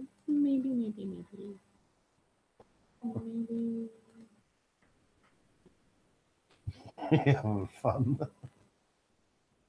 It's, I don't know if any of you guys have migraines, but it's very interesting sometimes because it almost feels sometimes you're in some kind of different dimension. It feels very surreal. It's like your brain enters a different capacity when it's in the migraine state.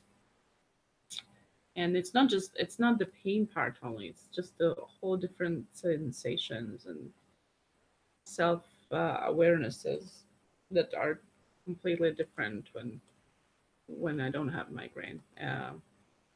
Just weird. You're sharing it?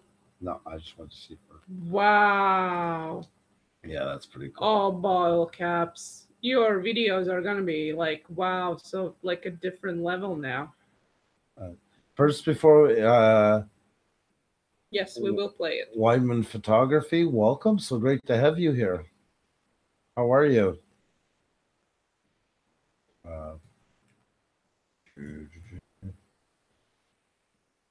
Oh, you're part of the farming community. Cool.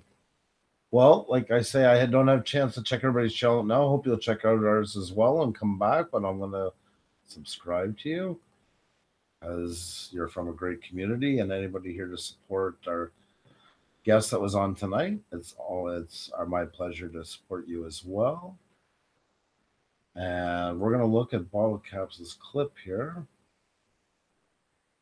These guys are amazing. Like, it's crazy amazing. Hi.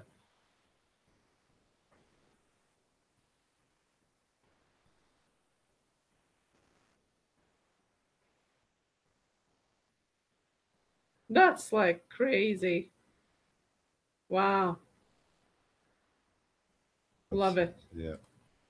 That was so cool. Yes. Look at the sparkles. Wow, it's crazy. That's really cool. Thanks for sharing that. Yes. That's really cool. I can't wait for your next video now. Yeah.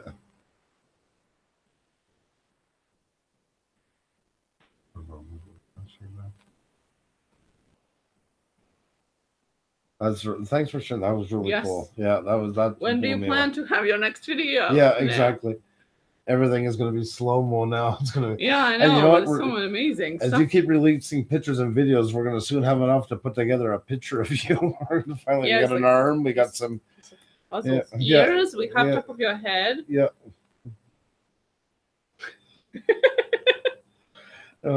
And yeah, guys, anybody new tonight, I hope you join us as well, because we're gonna have lots more guests coming up and stuff like that. So yes, we're here 6 times a week from Monday to Saturday at 8 o'clock p.m. Eastern time.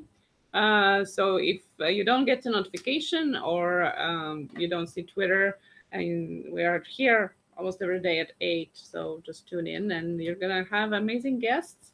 Except for Tuesday. Tuesdays is Tech Talks, and sometimes we have highlight shout outs like we did last week, which seemed really going well. So. I'm thinking Tuesday night is going to be, we were talking in a couple of weeks, but I have a feeling we're going to probably, maybe that will be an option. So it was too much fun not to do it. Yeah, we give some airtime to the videos as well. So if you're interested in that. We had 50 people in at one time. Yeah, I know. We highlighted, I think, around 15 channels. Yeah. And we play a little game as well at the same time. So if you want to do that, come back on Tuesday as well. That's pretty interesting to have. So. Well, we have a really great night. Always a pleasure when you're in here. Thank you so much. And yeah, definitely tomorrow night it's going to be busy, guys. I think it's going to be a really busy night. Cody in. Yeah, fingers crossed internet works. Yes. It's Saturday. So. Yes, exactly. Yeah, I'm definitely looking forward to it as well. Panic was thinking the same thing as us about pieces of bottle caps, finally putting them together. Yeah. Crazy, eh? I still got a tear in my eye from the show. Oh, well, I hope you're happy about it. You know, I'm really glad you. I was worried when you hadn't seen it yet. I'm like, oh my god, I don't know what. It's weird that usually he sees these things. We're like, oh, he didn't like it. Yeah, we thought you didn't like it. Anything. Yeah, you know. Wouldn't have it any other way, you know. So that's what we want to do with that video. We've never done a shout out video before, so that's the first one we've ever done, and it was kind of a thank you to everybody for it, you know. And you've been there with us since the beginning, so it was our pleasure. Yes, Panic Deal. I'll try to check that out, especially with the evidence in it. That's exciting. That's really cool. If not today, then tomorrow before live stream, I'll check it out. I hope to make to your live stream because I always look forward to it. I'm glad you felt that way, Ball Caps. You know, and a lot of people did. I was worried because we tried to put as many people as we can, because the last thing we ever want to do is make somebody feel left out. And we really made sure that, you know, it was a mix of the new and the old that's been with us since the beginning, and the highlights of it. And it really is what it is. We've never said I don't never want to call us a community, because then we're going to get pegged into something we don't want to be pegged into. We're just all kind of there together, you know. Oh, it looks like PSVR and Farmall Fanatic is from the same place. That's cool. Yeah.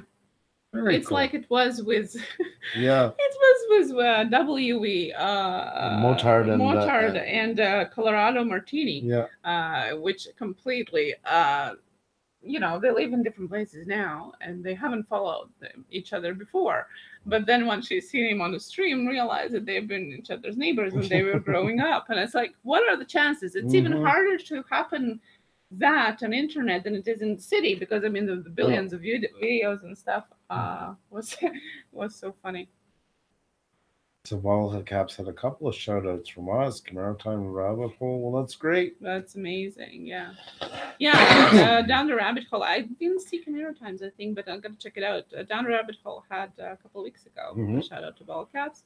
Oh, that one from that one. Yes, after her trip out your way. Yeah. Well, Bottle Caps, you know what? You're a lot of fun. You know, I mean, you're Bottle Caps. We wouldn't expect you any other way. You know, that's what we're all kind of quirky to be on here. Let's face it. When it's all said and done, there's something different in us than other people that want to go through all the trouble to be on YouTube. So that's what's, you know, we all have our fun stuff and our interesting stuff. Oh, Marianne is sleeping. No. Cute. I got a great problem. I have an eagle video and a great drone sunset 1,600 feet up. Which one should I do Sunday? Oh, well, they sound amazing, but you did a sunset already. I know it won't be the same because from 1,600 feet Well, up must be Eagle amazing. was there too Yeah. lately, so I Oh, was that's going to true, say yeah. sunset. I was going to say eagle. I know. There See? we go. See we're what not, happens? See how much help we are? Yeah. Oh, thank you, Flacco. Yeah. Flacco said this is just a chill spot. Yeah. Oh, thank you. Yeah, that's what we're doing. We're just. Well, you guys as well. I mean, you guys make it what it is here. Yeah. I always said that from day one. We've never waned on that for a moment. It's having an amazing group in the chat that makes the channel what it is, even more than the guests, and especially way more than us. So we're the ones that are thankful all the time to have people like you guys. Artie Morbid sent you a card from post office in Chicago. Oh, that's awesome. Oh, amazing. Yeah. That's really cool. Artie Morbid's such a cool guy. He's always, you know, he's always there to support everybody. And that's great. Guys, you have a fantastic night. Be well, be safe, and do the Eagle bottle caps. Executive decision. Well, let's check the 2 channels the last time. Yeah. Oh, you're okay? No, I'm going with the Eagle. I was gonna go check our 2 channels we are featuring today. Have a great night, guys. Remember tomorrow night, Cody, you're the one who wanted to go up to the headache. I heard it. We'll be on tomorrow night. And it's going to be really busy in here, so hope to see you guys. Hope you get to mingle lots, meet lots of new people, and we'll see you tomorrow night. Have a great one.